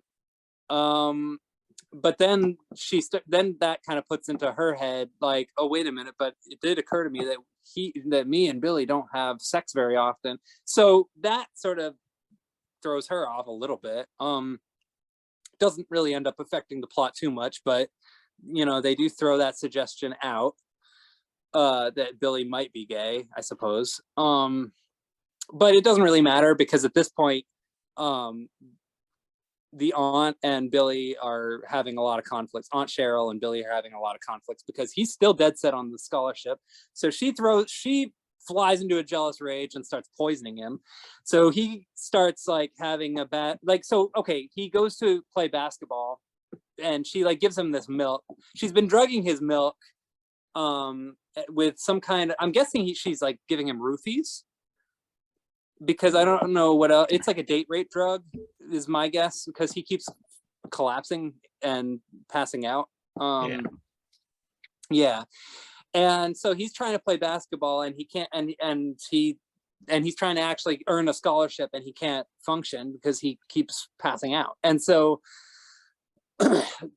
so basically she like keeps giving him this milk and continuing to poison him to the point where he's like, you know, sick and staying in bed. And at some point, I know that there's like there's like something that happens with him and the bully. Like I remember they get into a fight or something. I don't remember exactly. Yeah, Him and because Bill Paxton. word starts spreading about Yeah. Billy maybe being gay, and Yeah. he starts calling him the bad word. Yeah, exactly. Which my theory, if you ask me, like Billy, I think he's just a late bloomer. I don't think he knows whether he's gay or straight. Some people don't figure that kind of thing out right away. And, you know, maybe he's just not interested in girls yet. Like maybe he's just still trying to kind of, maybe he's not ready to kind of let go of that part of himself. That's my guess. That's a perfectly normal way to live. And so that's my feeling about Billy, you know, because whenever he reacts to being called the other F word, so to speak, he does tend to kind of react with revulsion, which indicates to me that he's not taking it particularly personally. So, and at some point, I think before the basketball game, he also has a conversation with the coach asking why he's quitting. And the coach doesn't really give him any clear answer, of course. So, but that, you know, they do establish like him and the coach still, like there's still a bond there. So, but you know, by this point, like after another argument, which was related to the scholarship, you know, the aunt more or less flies into a full-blown rage. She ends up cutting her hair to make herself look like an old man because she's assuming that that's what Billy is into, I guess. And at one point and this is after you see, I totally forgot. You see, I'm trying to summarize this movie, but I forgot there was a part where Billy, the reason she flies into a jealous rage is because she catches Billy and Julie in bed together, right? Yes. Okay. Yeah. Okay, I have that down even before the game and getting poisoned. Yeah. Oh, okay. All right. Yeah. Maybe, yeah, it probably did happen before the game. Actually, that's probably why she started poisoning him. So I think it was, yeah. Yeah. Okay. Well, then I can't remember exactly why she shaved her head, or cut her hair, but she does. It's just after that still, yeah. Yeah, but didn't it have to do with like some kind? Because I remember she said they had a conversation about like gay people. Like she said something about how like all gay people are sick, because she's like crazy homophobic too. And then he like reacted negatively toward that for some reason. I don't remember why. And then she cut her hair. So I have it like for my notes. It's I have that homosexuals are sick thing, and then cops question the girlfriend, and then she stays over. Aunt catches him. Then the game happens. Okay. And then she puts him in that room in the attic she's building. That's it. All right. And then she cuts her hair after that. Okay, yeah. So she's built this whole room in the attic for him, and put all of his old stuff in there. Because she wants him to stay a little boy, essentially. But throughout the course of the movie, he's also kind of noticing her destroying stuff and burning old papers and stuff. So he starts getting curious. And at one point, he manages to somehow convince his girlfriend to distract his aunt while he goes searching through her stuff. And this is when the movie starts getting really confusing. Like, and I don't know if the people who wrote the screenplay were trying to be so messed up that they just started like forgetting like what they had already written. But like, it turns out that the aunt is actually Billy's mom, and that his mom was having an affair with Chuck, who ended up marrying her sister, who was the lady that Chuck was just some random guy that knocked her up. And then she left, and then he bailed, and then she killed him. So like throughout the movie, she's talking to like pictures and shit of like, you know, like a crazy lady, and we Right. see her, and then we eventually see that there's a dead body next to her and shit. Yeah. And this Chuck guy was, her boyfriend that Yeah. impregnated her, but once he found out, he was like gonna bail. So Right. his sister and her husband adopted her son. Yeah. Okay, that makes sense. Because like we find this out kind of throughout the course of the entire movie, and the whole thing with the dead body, like that doesn't get concluded until like a little bit afterward. But that basically is the aunt's story, which that doesn't really explain why at the beginning of the movie, like the lady, like the woman in the passenger seat, why she was like looking at pictures of him and stuff. But I guess it doesn't really matter because like she was raising him and stuff. So, but I don't know. It was just kind of a weird detail to throw in. But whatever. I guess it doesn't matter. The point is, his mom is nuts now. She ties him like, okay, so she knocks his girlfriend out with the meat mincer, and then she sedates him, and at some point he manages to call the cops. No, he calls the coach. Oh, okay. Oh, that's right. He calls the. Oh, wait. Did he do that before or after he stabs his? Well, okay. All right. So he calls the coach and tells him to come over. This is after he kills his mother, basically. I think maybe. Okay. Like so after shit went down. Yeah. All right. There's so there's that. a few things I've missed because That other cop walked in. Oh, right. Okay, the one that was actually on the case, the one that was actually putting it together, he comes over and he gets killed by her. Yeah. Okay, that was it. Yeah. This guy, one of the cops shows up, the serious one, who was actually kind of pushing against the what's his name? Joe Carlson. Sorry, I keep forgetting these characters' names. He was pushing against Lieutenant Carlson's accusations, and so then he went to go investigate the mom himself, and he ended up getting killed.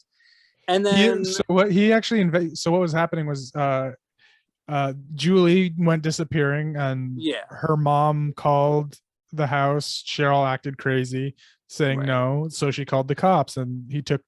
So he was actually investigating to see what happened to Julie. Oh, that was it. Okay, yeah. And Julie eventually wakes up too, and then like they're cornered. She like the mom's cornered her, and then the cop comes in, and she goes back into the shadows, all creepy like, and kills the cop. That was messed up. Yeah, that was it. And somewhere in the midst of all this chaos and mayhem, sexual perversion, the nosy neighbor also gets hers. I don't remember when, but I know she gets slaughtered. It's between the mom smashing the girlfriend and before the cop comes.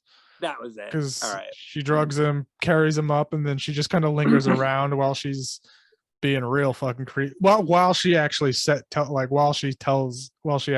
confront, like, because the son has like this paper birth certificate, I think it was. Yeah. And the mom says, "Yes, I am your mom," and the nosy neighbor was downstairs listening the whole time and hiding out, doing sneaky shit and all that stuff.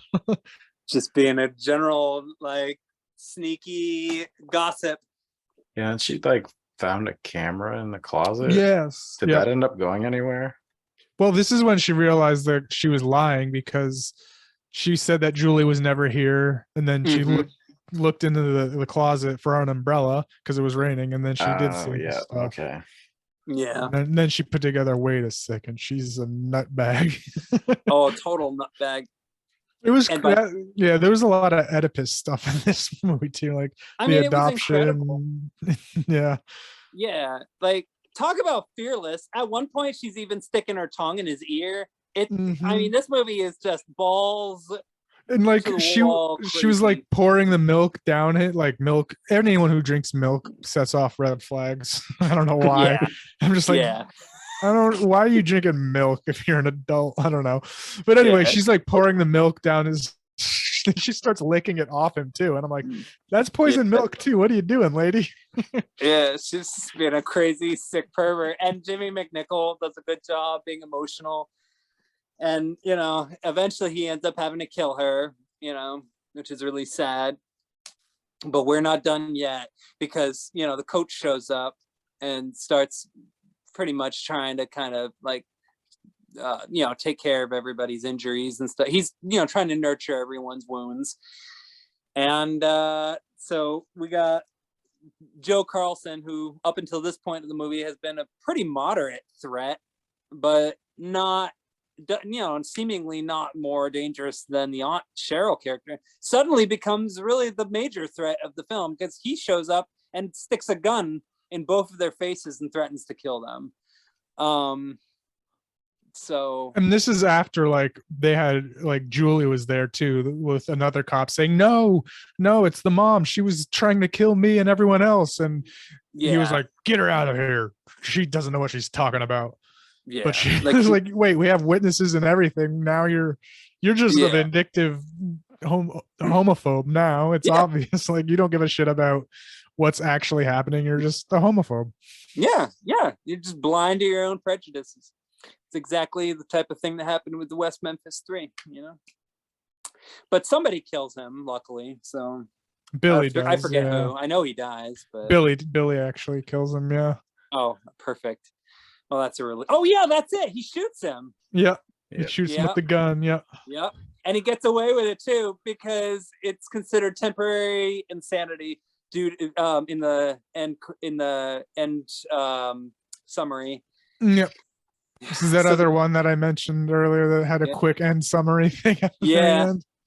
So the coach, the gay guy, ends up actually being kind of a hero in a way, like kind of the good guy, which I didn't expect from an 80s movie, but I'm pleasantly surprised by. Yep. Yeah. So I don't know. Overall, I enjoyed it quite a bit. I think it got a little confusing toward the end once you start finding out all the messed up crap about the aunt, and it's just like one too many perversions on top of another to keep track of. But I don't know. I actually was quite compelled by it. It went by really fast. I was intrigued by everything that was going on. I liked Susan Tyrrell's deranged performance and her, sexualness. And I don't know. I mean, I love a good, dirty horror movie every so often, and this had some decent scares in it here and there. I liked it a lot. I don't know what to give it really. I think I'd probably give it like a solid 4. Just because I really did enjoy it quite a bit, and I would probably watch it again. Just something about just the slightly perverse atmosphere just struck a chord, and I'm glad I chose it. Probably not the type of movie that we would typically talk about on the show. I thought it was going to be a lot sillier than it ended up being based on the title. But title's pretty silly. Yeah. The alternate title's Night Warning. Yeah, which I think that's a little more accurate. Neither of them really make sense. Yeah, I mean, because my biggest question is, who is the Butcher Baker and who is the Nightmare Maker? Well, the aunt's probably the Nightmare Maker, but yeah, probably. I don't know about the other two. Yeah, I don't know. But what about you guys? What do you think of it? I liked it quite a bit, actually. Yeah, it was pretty good. Yeah. Especially for its time. Like, I was just reading up a little bit about it on Wikipedia. It was like considered one of the first pro movies, like movies with a pro homosexual lean toward it, or character, the coach being like, not a deviant pervert. So it like broke ground in that kind of way. Apparently got a lot of buzz for that, and it was also just really well done as well. Like, it wouldn't necessarily be a movie would pick for this podcast. Yeah. So, and then what's her name? Terrell's performance was, of course, amazing. Yeah. she went batshit insane, and there were a lot of unpredictable twists and turns, definitely for an '80s movie. There were. I even liked how the nosy neighbor started fucking with shit up, even though like it didn't end up great, but like it was throwing a wrench technically into her plans of keeping the guy there. So even that was like a little twist, like, oh, this annoying neighbor, but actually she's kind of helping, even though she dies eventually. So yeah, I mean, I'd give it a 4 just because it had a lot of unusual twists and turns for an '80s movie, '80s slasher flick. Cool. Yeah. Yeah. Thank you. Yeah, I think I originally gave it a 3 because I kind of thought the middle was a little slow for me. Yeah. But I think I'll give it a 3.5 now. Okay. But it also kind of felt a little like a made-for-TV movie at times, which is not my thing. So, but overall, yeah, I enjoyed it. Yeah. I mean, I think I expected it to be a lot more like cheesy and lowbrow than it ended up being, and like I could maybe see some people finding it cheesy, but I think it's I would say it's probably better than like better in quality in comparison to like a lot of the stuff that we watch on the like the production quality, like it's definitely like cheaper, but it's certainly like more confident than like a lot of things that we've watched. So yeah, I mean, I think it wasn't quite what I expected. I was expecting it to be kind of silly, but it wasn't really very silly, but I'm still glad I watched it. I still liked it. Yeah. And I guess I will conclude by saying that I don't know, it might be fun to do a Video Nasties episode sometime, because there's a lot I haven't seen that's on this list. That'd be cool. Yeah. Yeah, I don't know, just throwing the idea out there. So. Yeah, I'd be down for it. Yeah, I'm down. Cool. All right. Well, is there anything else you guys would like to say, or any more thoughts you folks have? Or? I don't think so. All right. Yeah, that sums it up. Yeah. All right. Cool. All right. Well, I guess I'd say that concludes our episode. That just about does it. So yeah, if you like what you heard, then like and subscribe. Yeah.